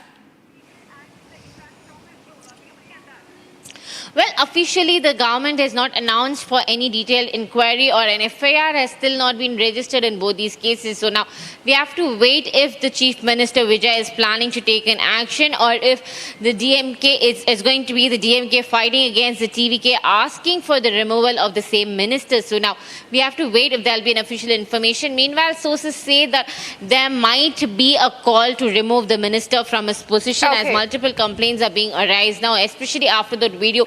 Multiple videos are coming out for the same minister from his old time, and now the question arises if there will be a decision taken by the TVK very soon to remove him from the ministry. All right, so some action could be taken is what we're getting at the moment. Thanks, Shada, for joining us and getting us on the latest on this. Thanks so much. And now we are shifting focus to another big story that we're tracking on Republic TV. Now, on Saturday, viewers, Republic broke the agenda-setting story from Pakistan exposing cricketer Shoaib Akhtar. Now, Pakistani cricketer was in fact seen standing next to Lashkar terrorists at his brother's funeral. 4 other terrorists were also spotted standing next to Shoaib Akhtar, and among these was Imam Rahman, who is an aide of Pahalgam terror attack mastermind Saifullah Kasuri. He was spotted in that video. Now, Republic also on this reached out to over 20 cricketers for a comment, but none of them spoke. In fact, they refused to speak up on this big expose done by Republic TV. Over 20 cricketers were contacted by Republic TV over the links which are now exposed by us, Shoaib Akhtar's terror links that we exposed, but despite that, none of them in fact spoke up, and they refused to go on air with a comment on this. So this is what we're fetching at the moment. As we did the big expose on Shoaib Akhtar's terror links, we got the exclusive visuals exposing his terror links by showing that how he was seen standing next to these Lashkar terrorists at his brother's funeral. On this, when we reached out to several of these former cricketers, they refuse to speak up, they refuse to go on air and make a comment on how these Pakistani cricketers and their terror links, how these cricketers in fact continue to operate handing gloves with the terror outfits on Pakistani soil. None of them spoke up, none of them made a statement on this, that how Republic is now exposing the terror links which continue to be entrenched with Pakistani cricketers as well. Now, joining me on this is in fact a retired Major General K.K. Sinha. Major General K.K. Sinha, thanks so much for joining us on Republic TV. Sir, we broke the news with you in fact on Saturday, how we exposed Shoaib Akhtar's terror links. And on this very issue, when we reached out to Indian cricketers asking for their comment, the shocking part is that none of them spoke. None of them, made a comment on this. They refused to, in fact, go on air, exposing the links between Shoaib Akhtar and the terror groups. How do you look at this, sir? Good afternoon, Jai Hind. See, you asking me how you look at it. I totally, see as a treachery against the national causes. 20 cricketers has been approached by you, as you said, and none of them is ready to speak. The images, the live images speaks the volume. The breaking of news of Shoaib Akhtar, who has got a very big fan club in India. There are many followers of Shoaib Akhtar. And the cricketers, not coming up and speaking the truth. You're asking to speak the truth. We are all speaking the truth for the nation cause. Right. So something is missing. There, and a big miss is there that, because the cricketer has got followers in India, chap like Sidhu, Harbhajan Singh, they have been seen number of times sharing the stage with Shoaib Akhtar. Shoaib Akhtar has been speaking when he was actually coming on the national television that he has got, he is a liberal man where he doesn't, differentiate between India and Pakistan, but standing with all top notch, the terrorist stooges in Pakistan in his brother's funeral. It speaks again the double standard of Pakistan, everyone, the way they are doing the things on the ground. What we remember, that Sidhu, when he crossed over to Pakistan, and he was hugging the people, and especially those terrorists. It reminds you the same mindset. And the cricketer, because just they are the sports person of India, they have the icon, and they are a big followers. If they don't speak, I feel that India, that nationalism is making somewhere in a mess. India first, which we all, and especially the Republic, has got that his own way to looking the India first. We should come out and come out loud and clear. Otherwise, Pakistan will keep doing it and get away. Right. Major General, what is your message to this, Aman Ki Asha gang, which goes against the line that terror and talks cannot go together? Because we have seen even before when cricket was being played by Pakistan, there were several of them which were propagating that links as far as culture is concerned, art is concerned, cinema is concerned, these must continue with Pakistan. But clearly we've now seen that the links between terror groups and the civil society go really deep in Pakistan. See, we have to understand, in comprehensive national power, the soft power which you are speaking, in which there are, the film is there, the cricket is there, there is the soft power of the country. And, combined with that, that becomes the national comprehensive power. Right. That power, if it is missing to, speak the truth, then the, country weakens. The country weakens because, what you said, the Aman Ki Asa. Now people are talking about the India and Pakistan should talk.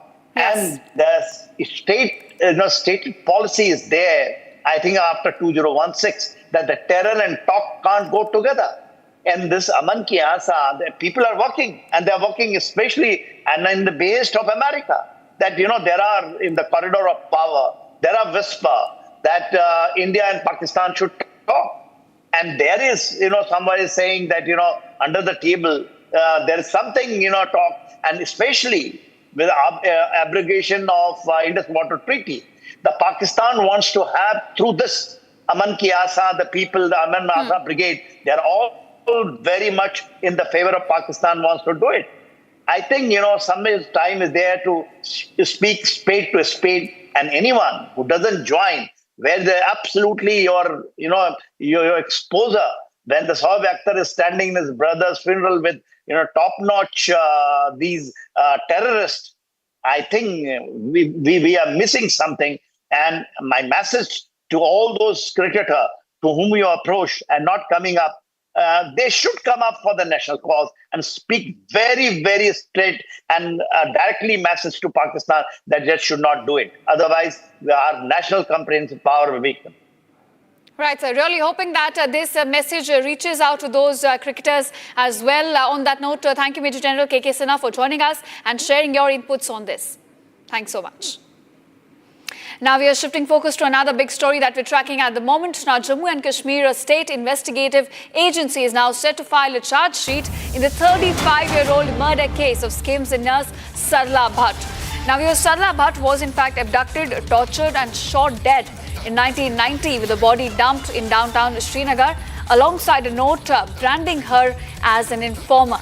The SIA has now reopened investigation in August last year into this case and reconstructed the case using fresh evidence. In fact, investigators traced elderly eyewitnesses, interviewed several journalists who covered the violence in the early 1990s in the valley, and conducted a fresh forensic examination as well in this case. Based on the investigation, the SIA now identified 5 alleged JKLF members as accused in the case, and of the 5 accused, 3 in fact have died, 1 is in custody and the other 1 is absconding. Accused include former JKLF Chief Mohammad Yasin Malik, the former Chief Commander Abdul Hamid Sheikh, and the other 3 accused include Ghulam Mohammad Taplu, Mohammad Yusuf, Ilyas Idris and Khurshid Ahmed Chaklu as well. SIA says all the 3 accused in this case in fact have died over the past 35 years. Charge sheets are now being filed against Yasin Malik and absconding accused Khurshid Ahmed Chalku to face a trial. So a big development in the 35-year-old case that's now coming in, as the SIA is now all set to file a charge sheet in this case. All right. In fact, my colleague Zeenat, who's been tracking this, joins me live with more details. Zeenat, it's a big development coming in the 35-year-old case, the case involving a nurse, Sarla Bhatt. We understand that the SIA is now all set to file a charge sheet. Absolutely. The SIA is ready to file the charge sheet. It consists of around 737 pages charge sheet that has identified 5 members of the JKLF, which is a terror organization already banned by the Ministry of Home Affairs. Now comes the case of the Sarla Bhatt, who was abducted, later killed. Her cold-blooded body was recovered just near the Karanagar late then, some 35 years back. She was working as a nurse at the Sher-e-Kashmir Institute of the Medical Sciences. Then she was abducted by the JKLF chief, Yasin Malik, who is already serving the imprisonment because of the terror funding case that the NIA is investigating, also facing trials in 4 IAF, those who were killed by the Yasin, and other charges are there against Yasin. But as far as this Sarla Bhatt case is concerned, the SIA identified 5 of the people, 5 of the operatives from the JKLF. 3 of them have already died now. The 2 are there. One is Yasin Malik, who is serving the life imprisonment, and another is Khurshid. Khurshid, as per the report, suggests that he has crossed over. He is in Pakistan for the last 2 decades, but the SIA is now initiating a proclamation against this Khurshid and then Yasin Malik. See, this was a case that was reopened by the LG administration in order to gain the confidence among the Kashmiri Pandit population. There are many more demands as far as the killing of Kashmiri Pandits led there in 1990 is concerned, because these kind of killings led to the exodus of the Kashmiri Pandits from the valley. There had been the demand, and when the case was reopened, everybody, the Kashmiri Pandit organizations, the Muslim community welcomed the move. Now we are picking up from the sources that in couple of days from now, that the SIA is going to file the proper charge sheet. So we see that the Yasin Malik is more and more getting the body blows as far as the terror-related incidents or the terror funding in Jammu and Kashmir is concerned, where the role of the JKLF was found. So this is another trouble that is coming in for the JKLF chief Yasin Malik, where again the SIA has named him as far as the Sarla Bhatt case of 1990 is concerned in the valley. Right, of course, so 35 years later, now the charge sheet has been filed, and Yasin Malik, in fact, is part of that. On that note, thanks, Heinous, for joining us and giving us all these details on this. Now, we are shifting focus to another big story we're tracking at the moment. Now, Ayodhya Ram Temple donation embezzlement case continues to witness rapid developments. The Supreme Court has now refused an urgent hearing in this matter, observing that there is no need for an immediate intervention and the case can be taken up by a regular bench later. Meanwhile, the Ram Mandir Trust has reportedly also initiated a comprehensive review of all the appointments made within the temple administration based on recommendations. Sources have now informed Republic that employees recruited through recommendation or outside the prescribed recruitment process could now face action as part of their effort to bring greater transparency to the system. In fact, with the judicial custody of all the 8 accused now ending today, police are expected to seek their custodial remand, even as simultaneous raids have been conducted out at their residences. Sources also indicate that after Champat Rai and Anil Mishra, another trust member, Gopal Rao, could also step down from his duties of temple operations after the resignations of, as I mentioned before, Anil Mishra and Champat Rai as well. So we are looking at a course correction measure now being taken by, in fact, the Ram Mandir Trust. And on the other hand, you also have the Faizabad, the Bar Association lawyers are refusing to represent any of the accused in this case. So the anger against the breach of trust that has taken place in this case now growing. And meanwhile, viewers, as investigation picks up pace, political heat is also rising on this. Samajwadi Party Chief Akhilesh Yadav took a swipe at Uttar Pradesh Chief Minister Yogi Adityanath over this, saying that despite visiting the city several times, the CM remained unaware of key issues. Take a listen as to what he has said on this. आपने tweet करके कहा है कि अगर सपा सरकार बनेगी तो एक आदर्श धार्मिक स्थल जो है बनाएंगे। इस बात को हम लोग इसलिए कह रहे हैं कि जिस तरह का विकास या जिस तरह का अयोध्या का काम होना चाहिए था, दुनिया के लोग जहां आते हैं तो कम से कम दुनिया के वर्ल्ड क्लास इंफ्रास्ट्रक्चर तो हो, और जो श्रद्धालु आते हैं, जिन्हें आस्था के साथ आते हैं, उन्हें सुविधाएं अंतर्राष्ट्रीय स्तर की मिले। And now, in response to this, the Uttar Pradesh Chief Minister Yogi Adityanath has also hit back, daring the Samajwadi Party chief to back the movement for the liberation of Krishna Janambhoomi on the lines of Ram Janambhoomi campaign. Further invoking the police firing on car sevaks during the Ram Temple movement in 1990, when SP founder Mulayam Singh Yadav was the Chief Minister of UP, Yogi Adityanath said, "What religious city will you build? Look at your own history." Take a listen. मैं कल Samajwadi party के अध्यक्ष श्री अखिलेश यादव जी का एक बयान पढ़ रहा था। वो कह रहे थे कि उनकी सरकार आएगी तो अयोध्या को धार्मिक नगरी बनाएगी। अरे आप क्या धार्मिक नगरी बनाएंगे? आपने तो अपना इतिहास देखे, राम भक्तों पर गोली आप ही के लोगों ने चलाई थी, आप ही की सरकार ने चलाई थी, समाजवादी पार्टी की सरकार ने। All right, my colleague Shubham also joins me live on this. Shubham, we are looking at a rapid investigation, in fact, taking place in this case, as the financial links and financial trail is now under scanner. We are looking at 3 teams visiting several banks and looking at the accounts and the assets of these accused. And meanwhile, they're all to be, in fact, represented in the court as their judicial custody is ending today.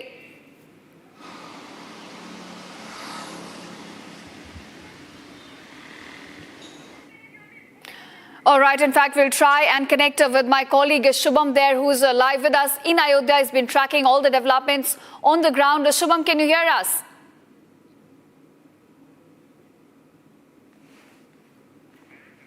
All right, viewers, we'll try and connect with my colleague there, but this is the latest that we're fetching, that on one hand, you have all the investigation now picking up pace. The police, in fact, is looking at the financial trail, the assets and the bank records of all the accused in this case. And today, as the judicial custody ends, they're all also going to be taken to Faizabad District Court in Ayodhya. My colleague, in fact, Shubham, is back with us. Shubham, take us through the latest that we're fetching in the investigation in this case.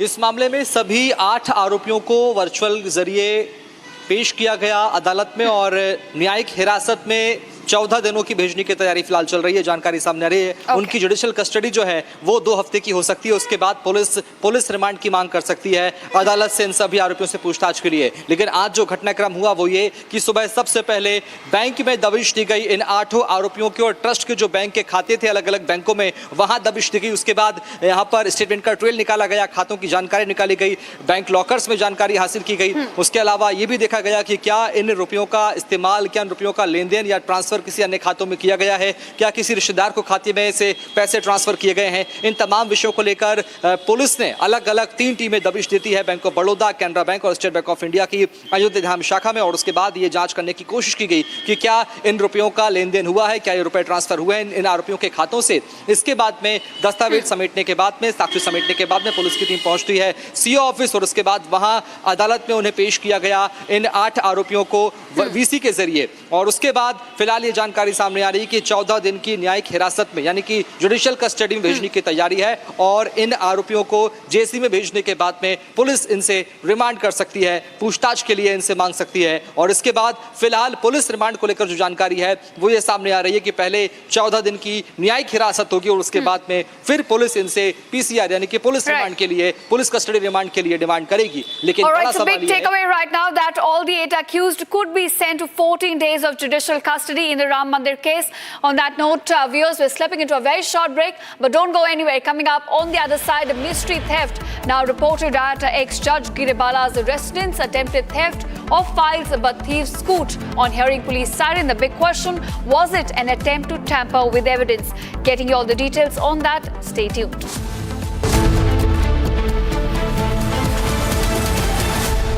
चमकी चाट से क्या बना है? आलू चाट या fruit चाट, स्वाद बढ़ाए चमकी चाट। क्या बात है? स्वादिष्ट पकोड़े और परेशान, अरे चमकी चाट है इसकी जान। असली स्वाद सिर्फ चमकी चाट।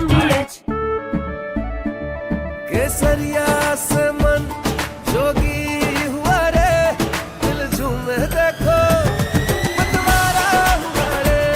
केसरिया से मन जोगी हुआ। हर पल मनाओ केसरी त्योहार। विमल, बोलो जुबान Kesari.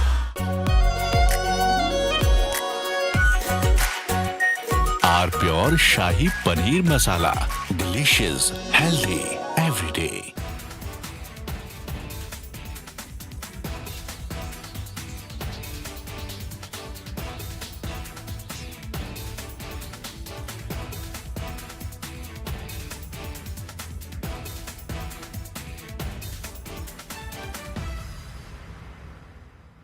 Ladies and gentlemen, yesterday I said that Bhagwant Man's problem is that in the process of covering up one lie, he is lying a second time. So to cover 2 lies, he lies a 3rd time and a 4th time, and now he's in a big trap. He is doing everything possible to save his job, but it's going to become more and more difficult for him. Plus, I think he has some very foolish advisors. You see, this controversy is about a younger Bhagwant Mann. He's about 52 years now, 52 or 53. And the video apparently goes back to the time he was 39 years old. This is a video he's released. Let me first show you the other video, the controversial video. This, ladies and gentlemen, is a picture of Bhagwant Mann at the age of 39. And visibly, over the last 13 years, he's aged. There's nothing wrong with that. We all age. But there's a distinct difference in facial appearance. I'd like to show you a picture of Bhagwant Mann at present, which is about 52, 53 years old. And Bhagwant Mann on the other side at the age of 39, when he was a performer. Well, he is still a performer in a way, but there's a distinct physical difference. A, he's put on a lot of weight. His face is much more puffy. He's older. He's wearing a turban. He was not wearing a turban at that time. Not always, at least. Not always photographed with a turban. And so there's a distinct difference. So if you see the picture of the younger Bhagwant Mann, you'd actually have a blink and miss moment. Is this the same guy, you'd say? We all age, but some people, their appearance changes distinctly between 12 to 13 years. They're almost unrecognizable. And Bhagwant Mann is, fortunately or unfortunately, among those people. Now, what Bhagwant Mann is trying to say is, the guy you see in the pictures, in the sacrilege video, is not me. And he's banking on the fact that he looks different now. Now look at the picture on the left hand side, the younger Bhagwan Man. And look at the pictures on the right hand side, which is the sacrilege video of 2014, 13 years back, of a younger Bhagwan Man. And now they look much more similar, don't they? In fact, the more you go close up, you'll find it's probably the same guy. Now, Bhagwan Man's argument can be privately to some people that if I did something sacrilegious 13 years back, why is it being picked?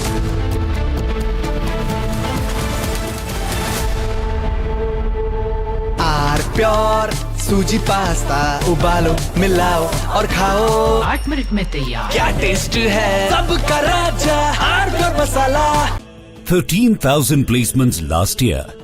At Amity, we are committed to nurturing passionate, hardworking and proactive professionals. प्यास बुझाए ठंडक लाए सबको भाए जीरा से MTH का जलजीरा जीरा से जीरा से असली रिफ्रेशिंग, असली स्वाद, असली मजा। MTH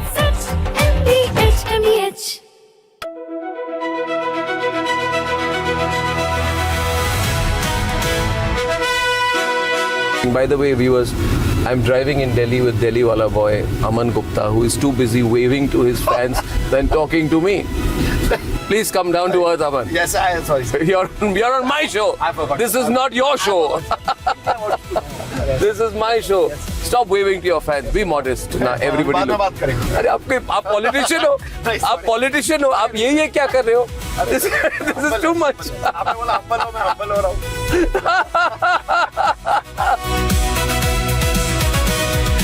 You became very famous during Balika Badhu. At that time, there was a huge amount of fame and focus, right? There was. People must be writing about you. The paparazzi would have written about you. There were no paparazzis at that time. You're not that old.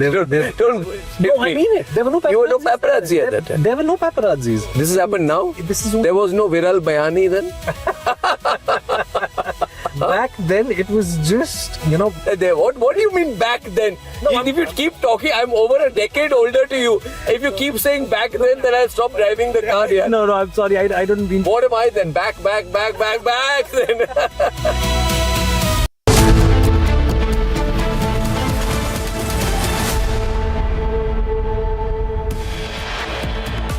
The top headlines: Vijay government in major controversy. DMK leader files complaint against DVK Minister Sarath Kumar over drug video. Demands NDPS probe. Republic super exclusive expose on the Shoaib Akhtar Lashkar link. Over 20 Indian cricketers refuse to comment on Shoaib Akhtar. Lawyers in Ayodhya refuse to represent accused in donation theft case. Lawyers demand accused to leave Temple Town. Pakistan carries out strikes in Afghanistan, killing 30. Kabul says Pakistan targeted civilians. Akal Takht summons all Sikh MLAs, Punjab ministers over anti-sacrilege law. Mystery theft at Giribala's residence. Attempted theft of files, but thieves scoot on hearing police siren. Was it an attempt to tamper evidence?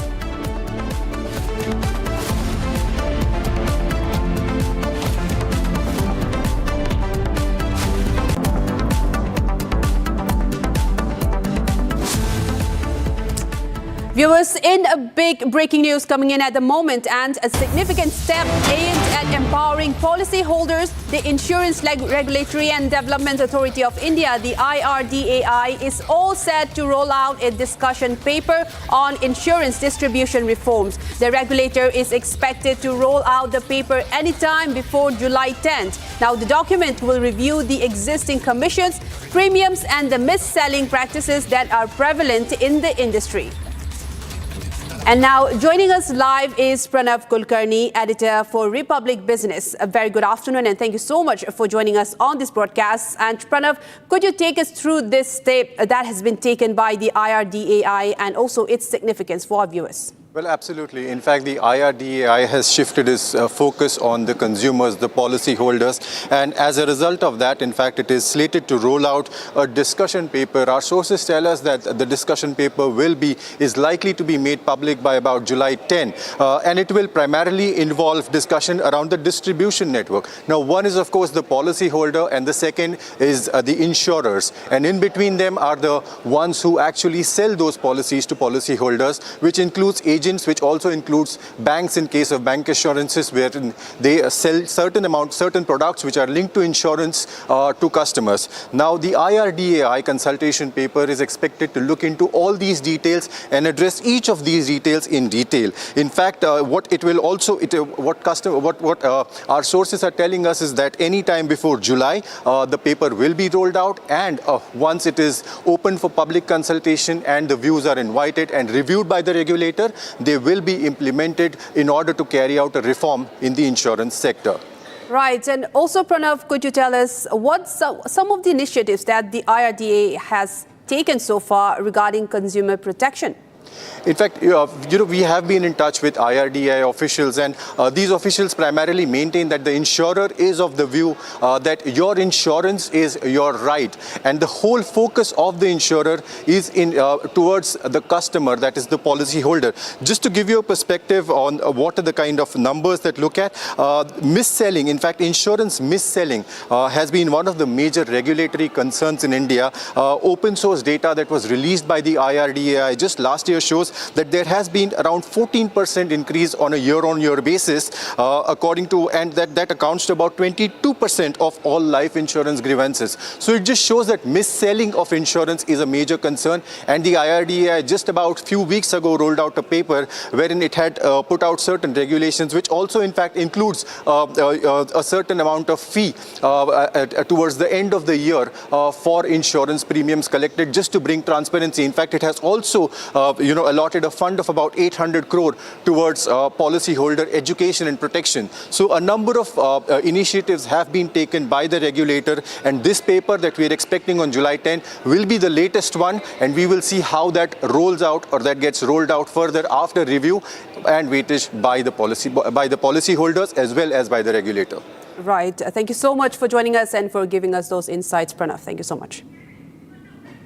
And now moving on to another breaking news update that's coming in from the ground, and this one from Ayodhya. Now, all the 8 accused who were produced before the court virtually and have been remanded to a judicial custody for 14 days. It's regarding the Ram Temple donation theft case. All of the 8 accused have been remanded to judicial custody for 14 days. The latest that we're tracking on the ground from Ayodhya as the controversy intensifies. Now, all of the 8 accused in this case have been virtually produced before the court and have been remanded to 14 days of judicial custody. A big crackdown by the government as well, where 8 accused have now been produced before the court, this one virtually, and have been remanded 14 days in judicial custody. This is the latest that we're tracking for you in the Ram Temple donation theft case. 8 accused have been produced and have been remanded now to 14 days of judicial custody as the probe intensifies in the Ram Temple donation theft case. The latest 8 of those accused, and these are the visuals of those 8 accused who have been produced before the court, and this time in the latest they were produced virtually before the court, and a judicial remand of 14 days have been awarded to them. They will be given to the judicial remand for 14 days now.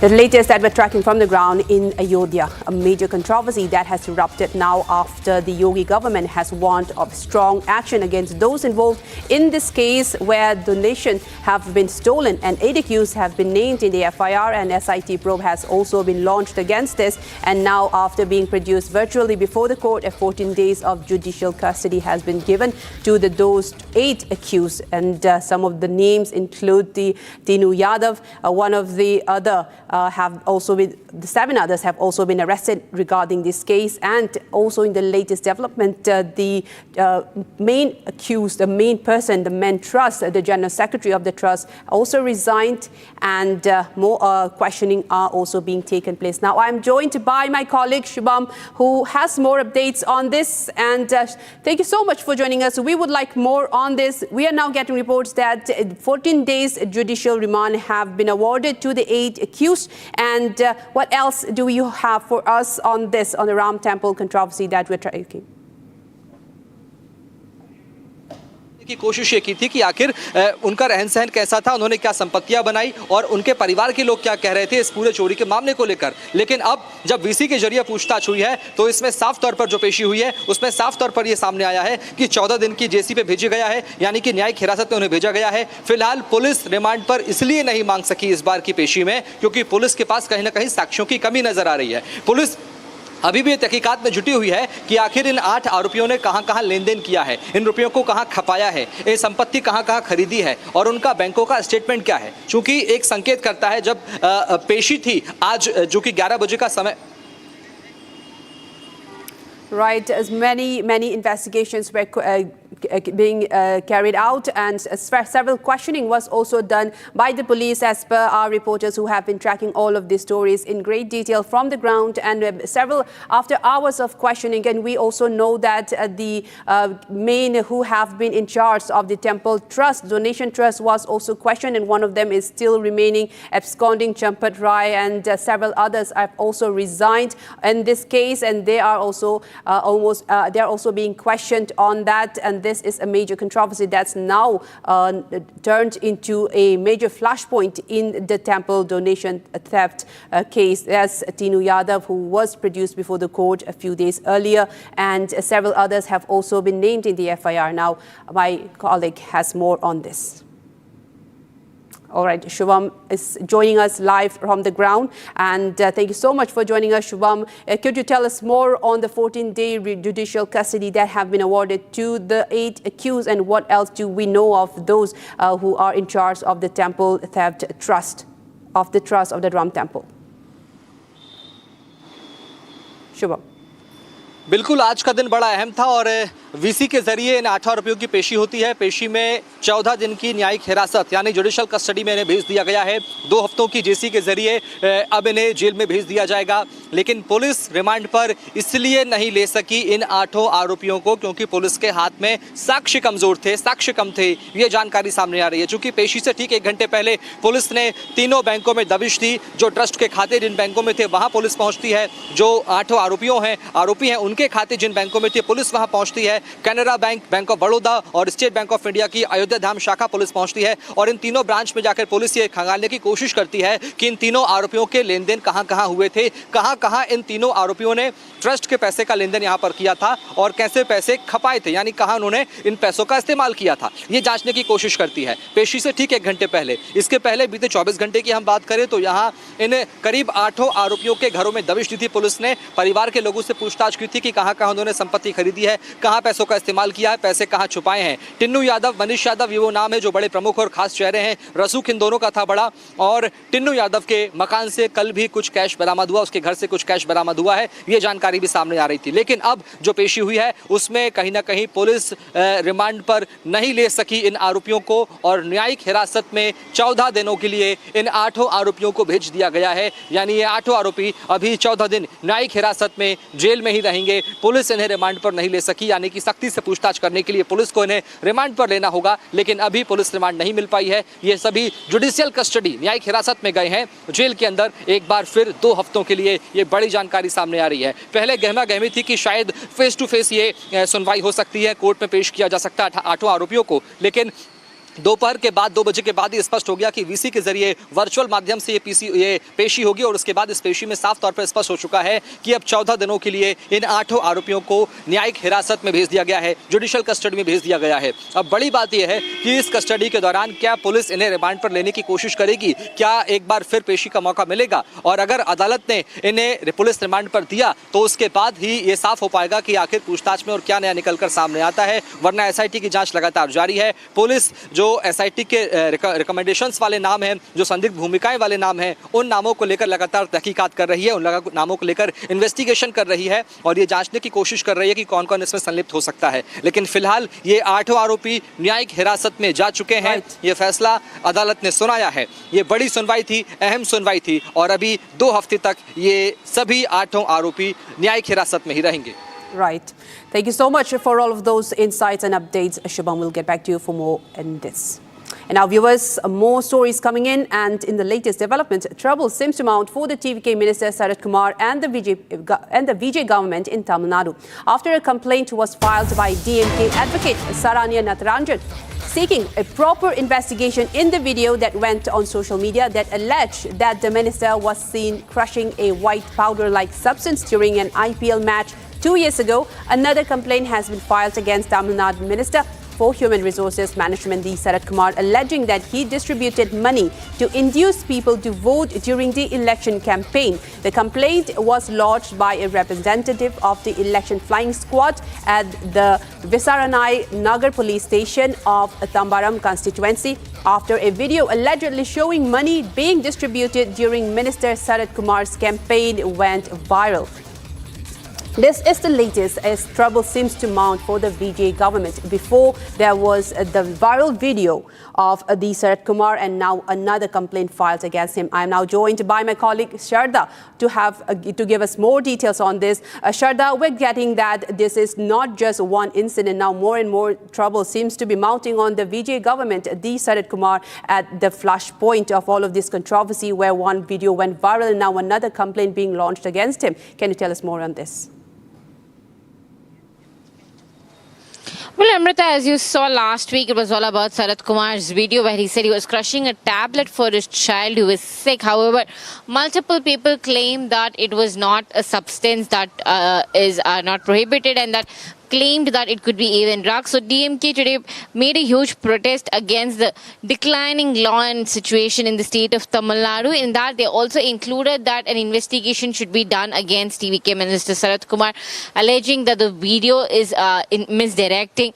And also DMK's the advocate wing today submitted an official complaint to the police commissionerate of the city, asking them to take an action against this particular event because the way that he had used the substance on his phone using an ATM card and a currency note created a lot of confusion and doubts amongst them is what the DMK claims. Now, another complaint filed in Tambaram police station today is by the flying squad of the election commission, alleging that they have a video proof that shows Sarath Kumar distributing gifts and money to the people of his constituency, claiming that whether it was cash for oaths that Sarath Kumar had given, and both the complaints have been received by the police of the state of Tamil Nadu. However, a case is yet to be filed. No FIR has been filed yet. So we have to wait and watch if Vijay's government is going to take this particular information from the DMK in a strong manner, the complaint against TVK Minister Sarath Kumar, and investigate it thoroughly in this case.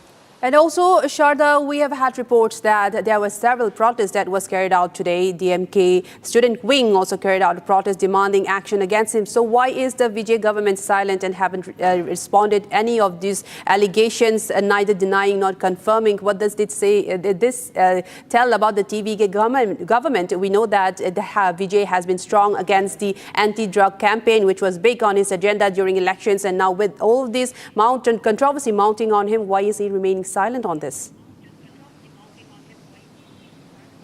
Well, the DMK's protest was completely on the declining law and order situation in the state of Tamil Nadu, especially on the 2 special task force being implemented by the TVK. As you mentioned, TVK promised a drug-free state and a very safe society for women in the state, while the task force for women to take care of safety and also the drug-free state task force is being implemented by the Vijay's government. However, DMK claims that the number of complaints are increasing and it's not decreasing. And also DMK made a statement that most of the the people involved in crimes are from the TVK. We saw MK Stalin yesterday saying that the state of Tamil Nadu is going towards underground after TVK has taken over in the state of Tamil Nadu and it became the ruling government. And now the question arises why the TVK has not taken any action against Sarath Kumar, because the video posted by Sarath Kumar after that, where he is explaining that it was a medicine given to the child, and he has also claimed that a doctor who prescribed the medicine also spoke on the video saying that it was the medicine that he prescribed. Now,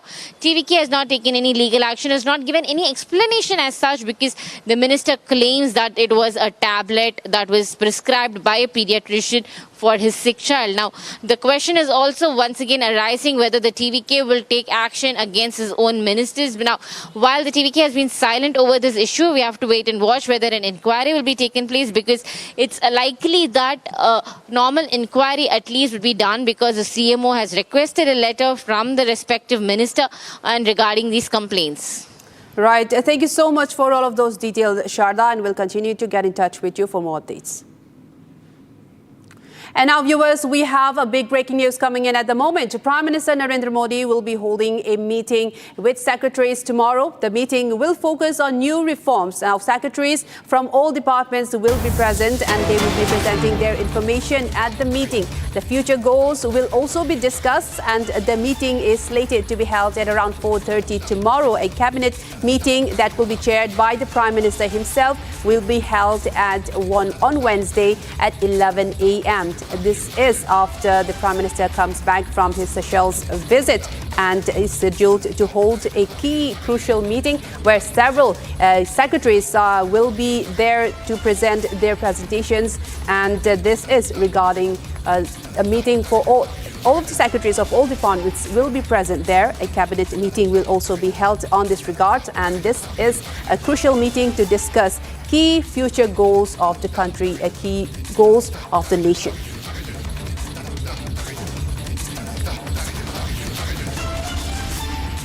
And moving ahead with another story, Jammu and Kashmir has held a comprehensive dry run on the Amarnath Yatra route amid heightened security. The convoy left from Bhagwati Nagar base camp in Jammu for both Baltal and Pahalgam routes in Kashmir. Jammu and Kashmir Police and CRPF provided robust security cover for the entire exercise. Senior officials traveled in a government bus to Kashmir to assess preparedness and coordination on the ground. The 57-day annual Amarnath Yatra is set to begin on July 3. Lieutenant Governor Manoj Sinha will flag off the first batch of pilgrims from Bhagwati Nagar on July 2. And this is a ground report filed by my colleague Gursimran Singh. Let's take a look. Right ahead of the start of the Amarnath Yatra, the dry run for the Yatra is taking place here from the Bhagwati Nagar base camp, and equipped with the sophisticated weapons, the teams of the CRPF, they are now leaving for the Kashmir Valley. This is a dry run in which the senior officials all will be part of this first cavalcade that will be leaving for the holy pilgrimage of Baba Barfani. The entire stretch will be completed and all the formalities, modalities will be completed for this yatra that will take place. Here the CRPF has deployed its special commandos that will be part of this grid, the escort grid that will take place, and here you will see that equipped with the sophisticated weapons to carry out possibility of any anti-sabotage attempt. These teams of the CRPF, they have been deployed here with the weapons as well as with the communication devices. I'll request Ashu to come along with me and we will show you that these are the men of the CRPF that have been deployed here with the bulletproof gear. They are fully equipped. Also with them they have the communication devices, so that if needed arises, these communication devices will be used, and they have been equipped with the bulletproof gear so that in case of contingency or if anyone tries to target them, they can give a befitting reply. Here you will see that these commandos will be part of this entire cavalcade starting from Jammu to the Lambar area in the Banihal, and after that the security will be taken over by the Kashmir Zone Police. So a heightened security grid is in place as we speak. As the dry run continues for the Amarnath Yatra, the pilgrimage is going to be very important. These are the men, the troops that are always ready to give adversary a befitting reply, and here they are in a full ready state to ensure that as Yatra leaves for the Kashmir Valley, the dry run is taking place. They are ensuring that any untoward incident that is planned or is being orchestrated by the adversary or the enemies of the country, that can be foiled well within time.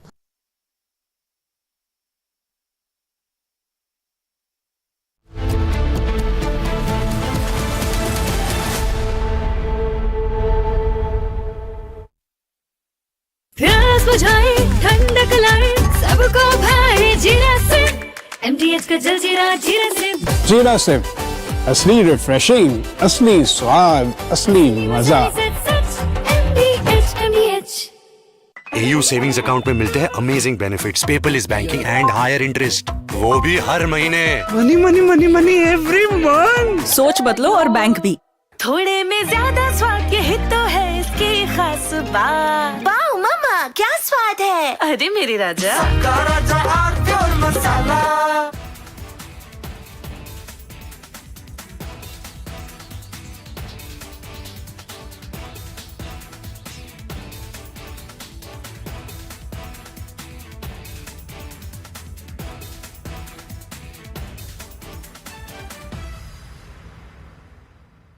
Ladies and gentlemen, I want to talk tonight about an incident where an FIR got registered against 4 people. This is an incident which has happened in Madhya Pradesh, in Ujjain, and there is this strange video which shows a van suspended about 40 feet in the air. And it's suspended with a crane, some kind of a huge big crane. And there are explosives which are put inside this van, and then the van is detonated. Watch this very carefully, ladies and gentlemen. This is apparently during a Muharram procession, where the organizers fill a car with explosives, lift it 40 feet in the air with explosives, put a slogan on the vehicle saying, "Le fir aage," which means, "Look, we are back."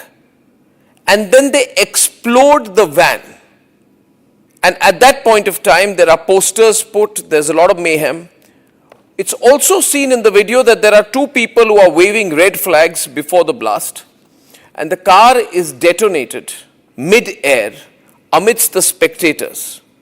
There are videos from an Instagram account which also show a young man performing other explosion-related stunts, such as filling a drum with explosives and blasting it. And there are intense explosives used out there. This is all a celebration of explosions. These are not fireworks, let me tell you this, viewers. Now the police arrested the accused, and there was a procession of the accused also taken out. The accused identified as one Shoaib, Zahid Khan and Taslim. Shoaib organized the event, and Zahid and Taslim were the ones waving the flag while standing on the vehicle before the vehicle was blown up. This is what has happened. And this is the strangest and most dangerous incident that has happened, because we don't know what is the message that they were trying to send by carrying out a car explosion. Please look at these pictures with concern. A crane hoists a car 50 feet into the air, and a mock terrorist attack is carried out. A hanging enacted with little purpose connecting the act to the occasion. There was an attempt at some kind of messaging. And ladies and gentlemen, remember what happened in Red Fort. Just 8 months back, there was a blast at Red Fort, and today, 8 months later, some people are celebrating with a mock terrorist attack. What kind of provocation is this?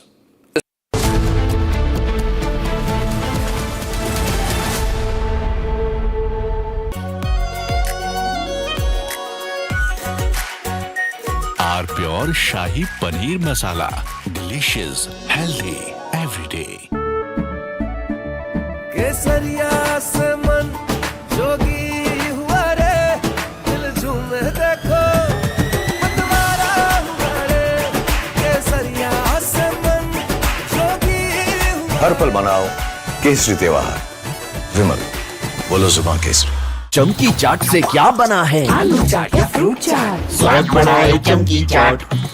क्या बात है? स्वादिष्ट पकोड़े और परेशान, अरे चंकी चाट है इसकी जान। असली स्वाद सिर्फ चंकी चाट। Ladies and gentlemen, yesterday I said that Bhagwant Man's problem is that in the process of covering up one lie, he is lying a second time. So to cover two lies, he lies a third time and a fourth time, and now he's in a big trap. He is doing everything possible to save his job, but it's going to become more and more difficult for him. Plus, I think he has some very foolish advisors. You see, this controversy is about a younger Bhagwant Mann. He's about 52 years now, 52 or 53. And the video apparently goes back to the time he was 39 years old. This is a video he's released. Let me first show you the other video, the controversial video. This, ladies and gentlemen, is a picture of Bhagwant Mann at the age of 39. And visibly, over the last 13 years, he's aged. There's nothing wrong with that. We all age. But there's a distinct difference in facial appearance.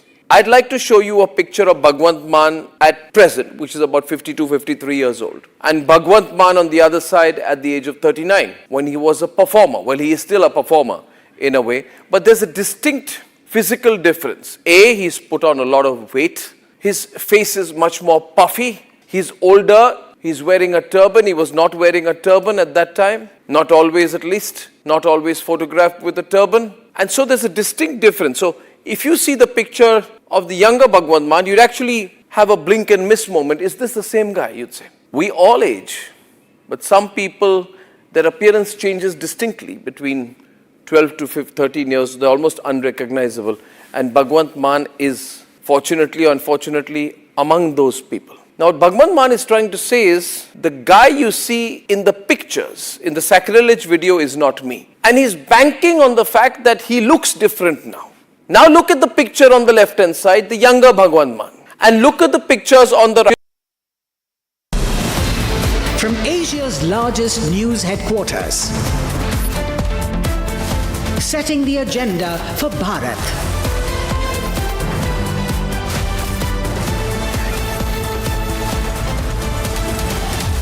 You're watching Republic.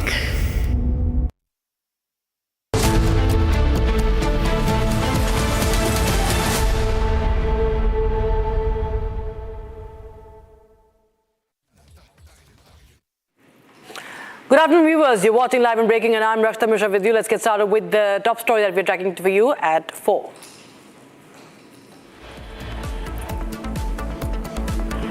Accused in Ram Mandir theft case sent to 14-day judicial custody. Vijay government in big controversy. DMK leader files complaint against TVK Minister Sarath Kumar over drug video, demands NDPS probe. A second complaint now filed over allegedly distributing money during campaign. Republic's super exclusive expose on Shoaib Lashkar link. Over 20 Indian cricketers refused to comment on Shoaib Akhtar links. Pakistan carries out strikes in Afghanistan, killing 30. Kabul says Pakistan target civilians.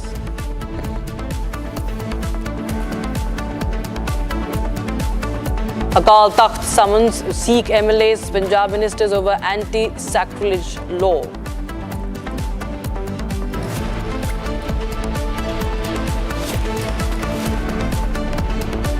Mystery theft at Giribala Singh's residence, attempted theft of files.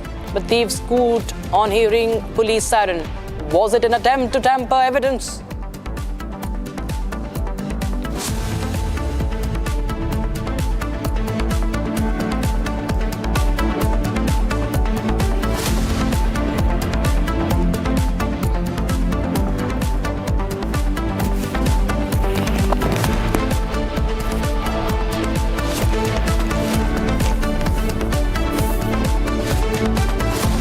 All right.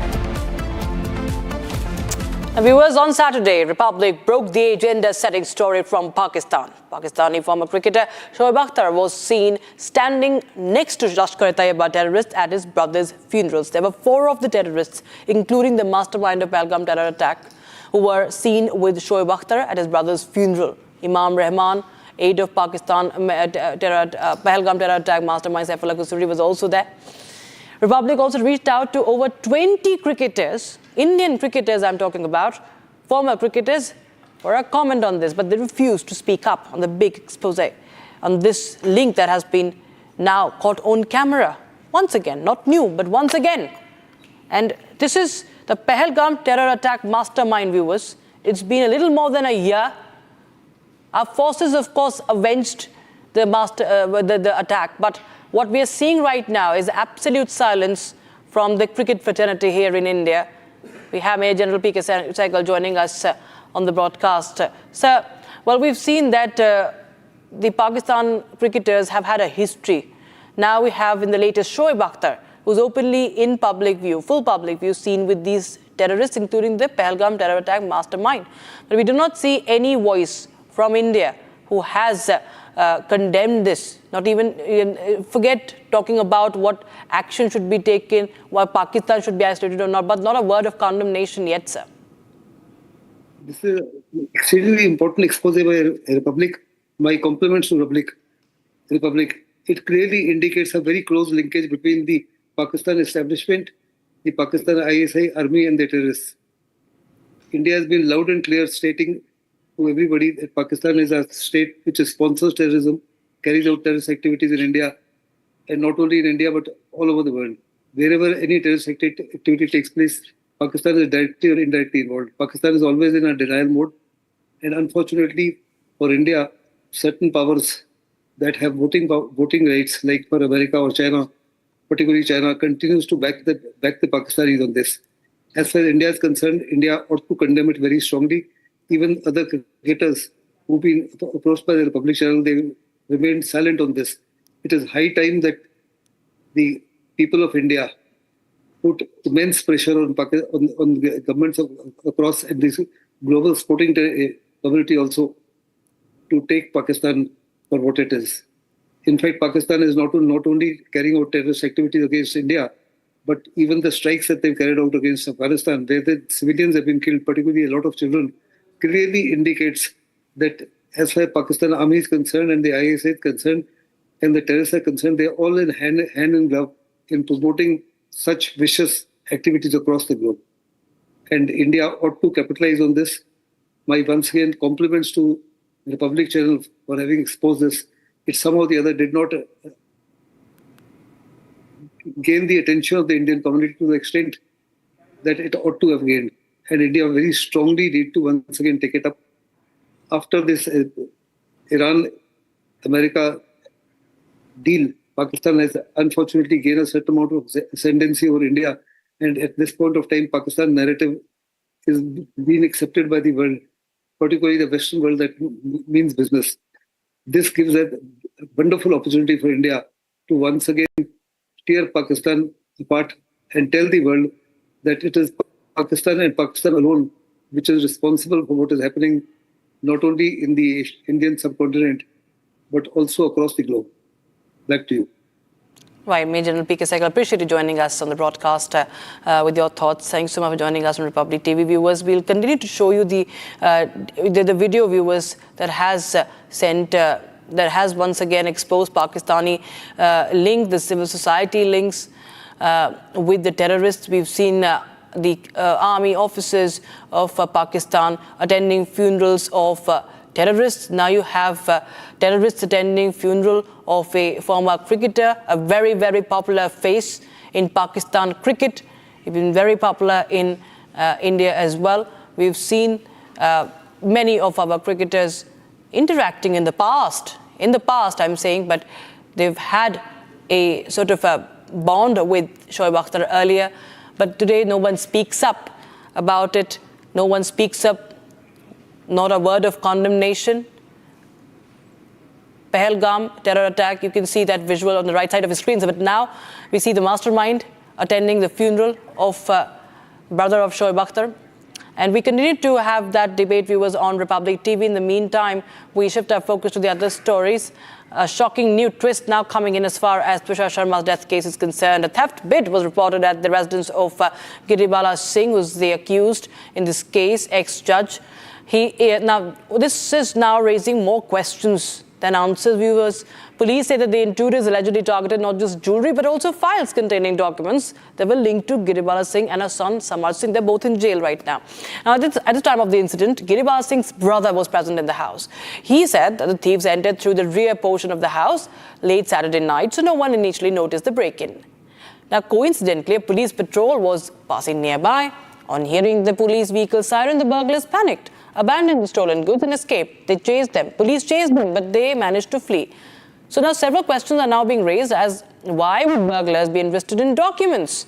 And was this theft another attempt to access or tamper with material linked to the ongoing investigation? And with the CBI already probing the death case, there are demands growing for all recovered documents to be immediately handed over to the central agency as investigators are examining the latest twist. My colleague Satya Vijay has also filed this report from outside Giribala Singh's house. Let's take a listen. तुलसा शर्मा संदिग्ध मौत मामले में फिलहाल मुख्य आरोपी गिरिबाला सिंह और समर्थ सिंह न्यायिक हिरासत में जेल में हैं, लेकिन गिरिबाला सिंह के इसी मकान में शनिवार रविवार दरमियानी रात को अज्ञात नकाबपोश चोर घुसते हैं। जो जानकारी है उसके मुताबिक पीछे के जो रास्ता है, एक खंडर मकान है, वहां से चोर फर्स्ट फ्लोर पे घुसते हैं और फर्स्ट फ्लोर की अलमारी के ताले तोड़कर सोना चांदी के जेवरात के साथ साथ कुछ दस्तावेज भी ले जाने की सूचना है। रोचक बात यह रही कि जब ये घटना हुई उसके बाद कटारेल थाने की पुलिस यहीं से पेट्रोलिंग करते हुए गुजर रही थी और उन्होंने उन संदिग्ध चोरों को रोका और पूछताछ भी की। और इस दौरान जो चोर हैं, जो नकाबपोश बदमाश थे, वो पुलिस को गुमराह करते रहे। हालांकि वो पुलिस को चकमा देकर वहां से फरार हो गए, लेकिन घटना के बाद कटारेल थाना पुलिस इसी घर में पहुंचती है। घर में लगे सीसीटीवी कैमरे खंगाले जाते हैं, जिसमें कुछ नकाबपोश चोर फर्स्ट फ्लोर पे दिखाई देते हैं, अलमारी तोड़ते हुए और दस्तावेज के साथ साथ जेवर और कैश को जुटाते हुए। और उन फुटेज के आधार पर पुलिस अब जो बदमाश हैं उनकी पहचान करने में जुटी है। कटारेल पुलिस ने कुछ संदिग्धों को हिरासत में भी लिया है, लेकिन सबसे अहम बात यह है कि यहाँ जो चोरी हुई उसमें एक इनपुट ये आ रहा है कि कुछ घर से जुड़े दस्तावेज जो हैं वो भी चोर लेकर फरार हुए हैं। तो ये ऐसा तथ्य है कि चूंकि तुलसा शर्मा संदिग्ध मौत मामले की जांच सीबीआई कर रही है, तो क्या वो दस्तावेज उस केस से जुड़े थे, ये जांच का विषय है। क्या उन दस्तावेजों को गायब करने के पीछे कोई षड्यंत्र था, ये जांच का विषय है और इन सब पहलुओं पर अब इन्वेस्टिगेशन जरूर होगी। Now, viewers, we have breaking news coming in the Ram Mandir theft case. Now, viewers, all the 8 accused have been produced in court virtually and now remanded to 14-day judicial custody, viewers. That's the breaking news we have right now. In fact, investigation is picking up pace in the matter, and so does the political heat as well. Temple theft case, viewers, 8 accused sent to judicial custody. And now we have Samajwadi Party chief Akhilesh Yadav now continuing to make statements, passing comments on Uttar Pradesh Chief Minister Yogi Adityanath, saying that despite visiting the city several times, the CM remained unaware of the key issues. In fact, Samajwadi Party chief Yadav reiterates that he would visit the Ram temple after the completion of the Shiv temple at Kedareshwar Dham in Etawah.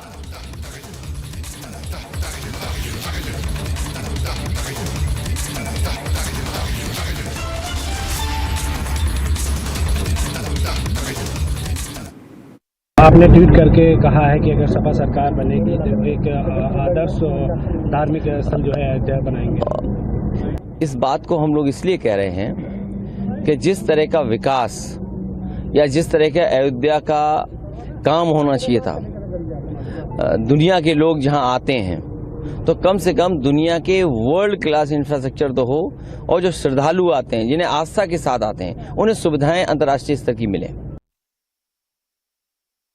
आपने tweet करके कहा है कि अगर सपा सरकार बनेगी तो एक आदर्श धार्मिक स्थल जो है अयोध्या बनाएंगे। इस बात को हम लोग इसलिए कह रहे हैं कि जिस तरह का विकास या जिस तरह का अयोध्या का काम होना चाहिए था, दुनिया के लोग जहां आते हैं तो कम से कम दुनिया के वर्ल्ड क्लास इंफ्रास्ट्रक्चर तो हो, और जो श्रद्धालु आते हैं, जिन्हें आस्था के साथ आते हैं, उन्हें सुविधाएं अंतर्राष्ट्रीय स्तर की मिले।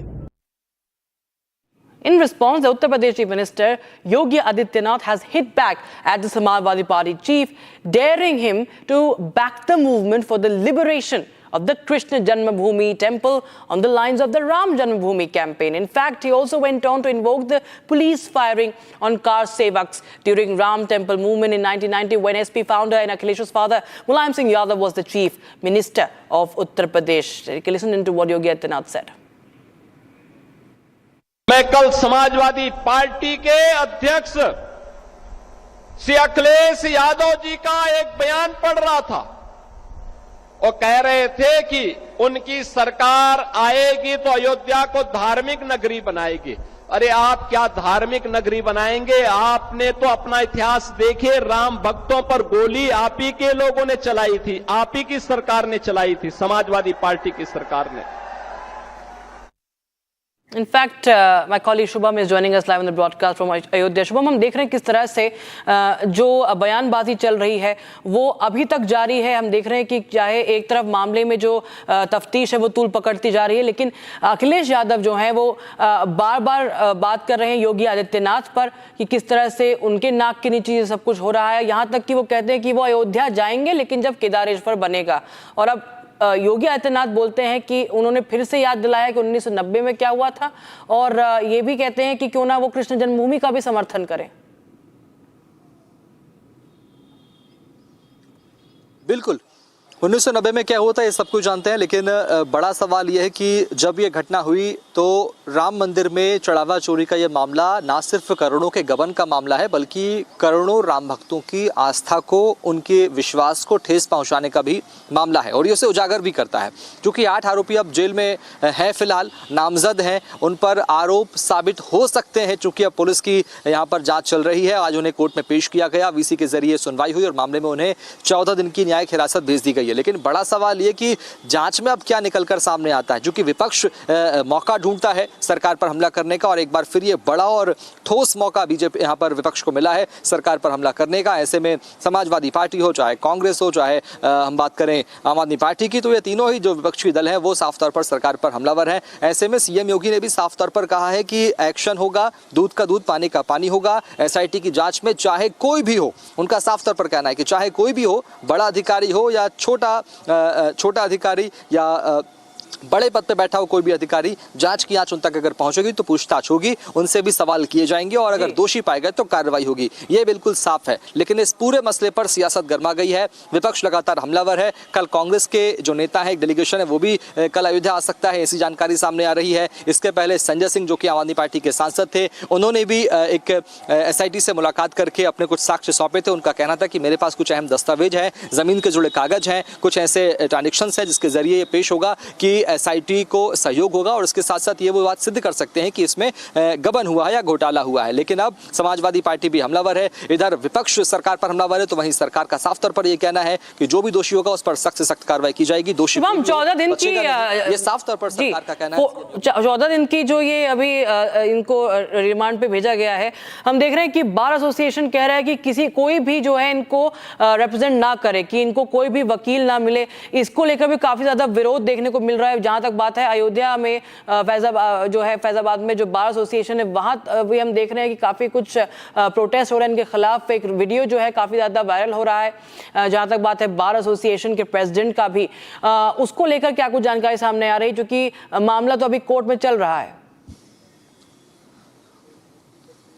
एग्जैक्टली पैरेलली ये सब कुछ हो रहा था। जब पुलिस की टीम 3 बैंकों में पहुंचती है तो उसके साथ साथ यहाँ फैजाबाद कोर्ट में भी बार एसोसिएशन के जो कर्मचारी हैं, जो पदाधिकारी हैं, वो एक मंथन कर रहे थे। वो इस बात को लेकर तय कर रहे थे कि हम में से कोई भी इन 8 आरोपियों की और से पैरवी कोर्ट में नहीं करेगा, कोई भी कोर्ट में पेश नहीं होगा, इनका पक्ष कोई नहीं कोर्ट में रखेगा। उन्होंने इस बात को लेकर भी जो 3 बड़े फैसले तय किए हैं वो ये कि कोई भी इनका पक्ष नहीं रखेगा, कोई भी वकील बार एसोसिएशन का सदस्य जो होगा वो नहीं रखेगा। अगर ऐसा करता पाया गया तो उसकी सदस्यता जो है रद्द कर दी जाएगी, उसे इस बार से बाहर कर दिया जाएगा। उसके अलावा जो तीसरा फैसला वो ये किया गया कि अगर कोई ऐसा करता है तो उस पर 5 लाख का जुर्माना यहाँ पर लगाएगा एसोसिएशन। ये बात भी जानकारी सामने आ रही है। लेकिन फिलहाल एक बड़ा सवाल ये है कि आखिर पुलिस के पास जो साक्ष्य जुटाए गए हैं उनमें कहीं ना कहीं कमी नजर आई, जिसके जरिए पुलिस आज वीसी पे जब पेशी हुई तो पुलिस इनकी रिमांड पर नहीं मांग पाई। कहीं ना कहीं दस्तावेजों की कमी ऐसी जानकारी सामने आ रही है। पुलिस की जो जांच है उसमें कहीं ना कहीं गति धीमी नजर आ रही है। फिलहाल ये कहा जा रहा है कि 13 जुलाई के पहले शायद पुलिस एक बार फिर ये अपील करे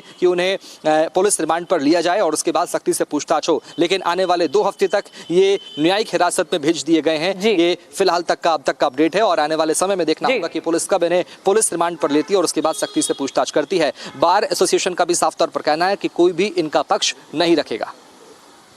बहुत बहुत शुक्रिया जुड़ने के लिए Shubham, thank you so much joining us and now we shift our focus to the other stories that we're tracking for you from across the globe. This is from Venezuela.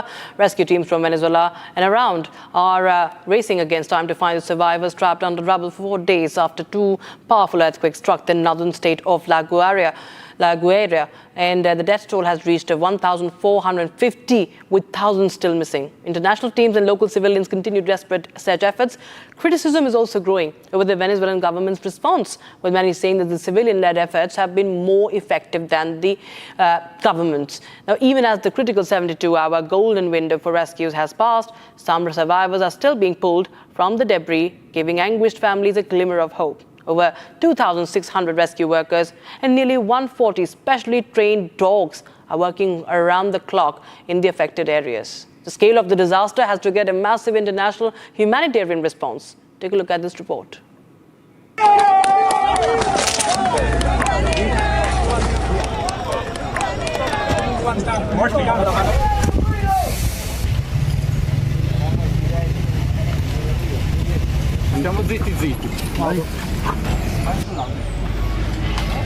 What we're seeing behind me is rescuers from mostly other countries and dozens of Venezuelans working as fast as they can to find their loved ones. This continues to be mostly a citizen-led effort. We can see a few more soldiers from Venezuela than we saw in previous days, but again, it's mostly neighbors, friends, relatives who are searching for their loved ones. La patrulla, compadre.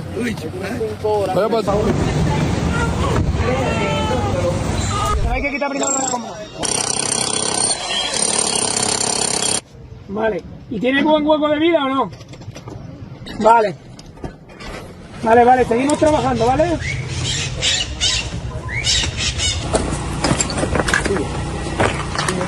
Muy bien. Llega a 1.450 personas, mujeres y hombres que perdieron la vida como consecuencia de la más brutal catástrofe natural que haya sufrido nuestro país en su historia. 3.150 personas se han reportado heridas en los hospitales de La Guaira y en los hospitales de los 7 estados donde hubo algún tipo de afectación. 12.700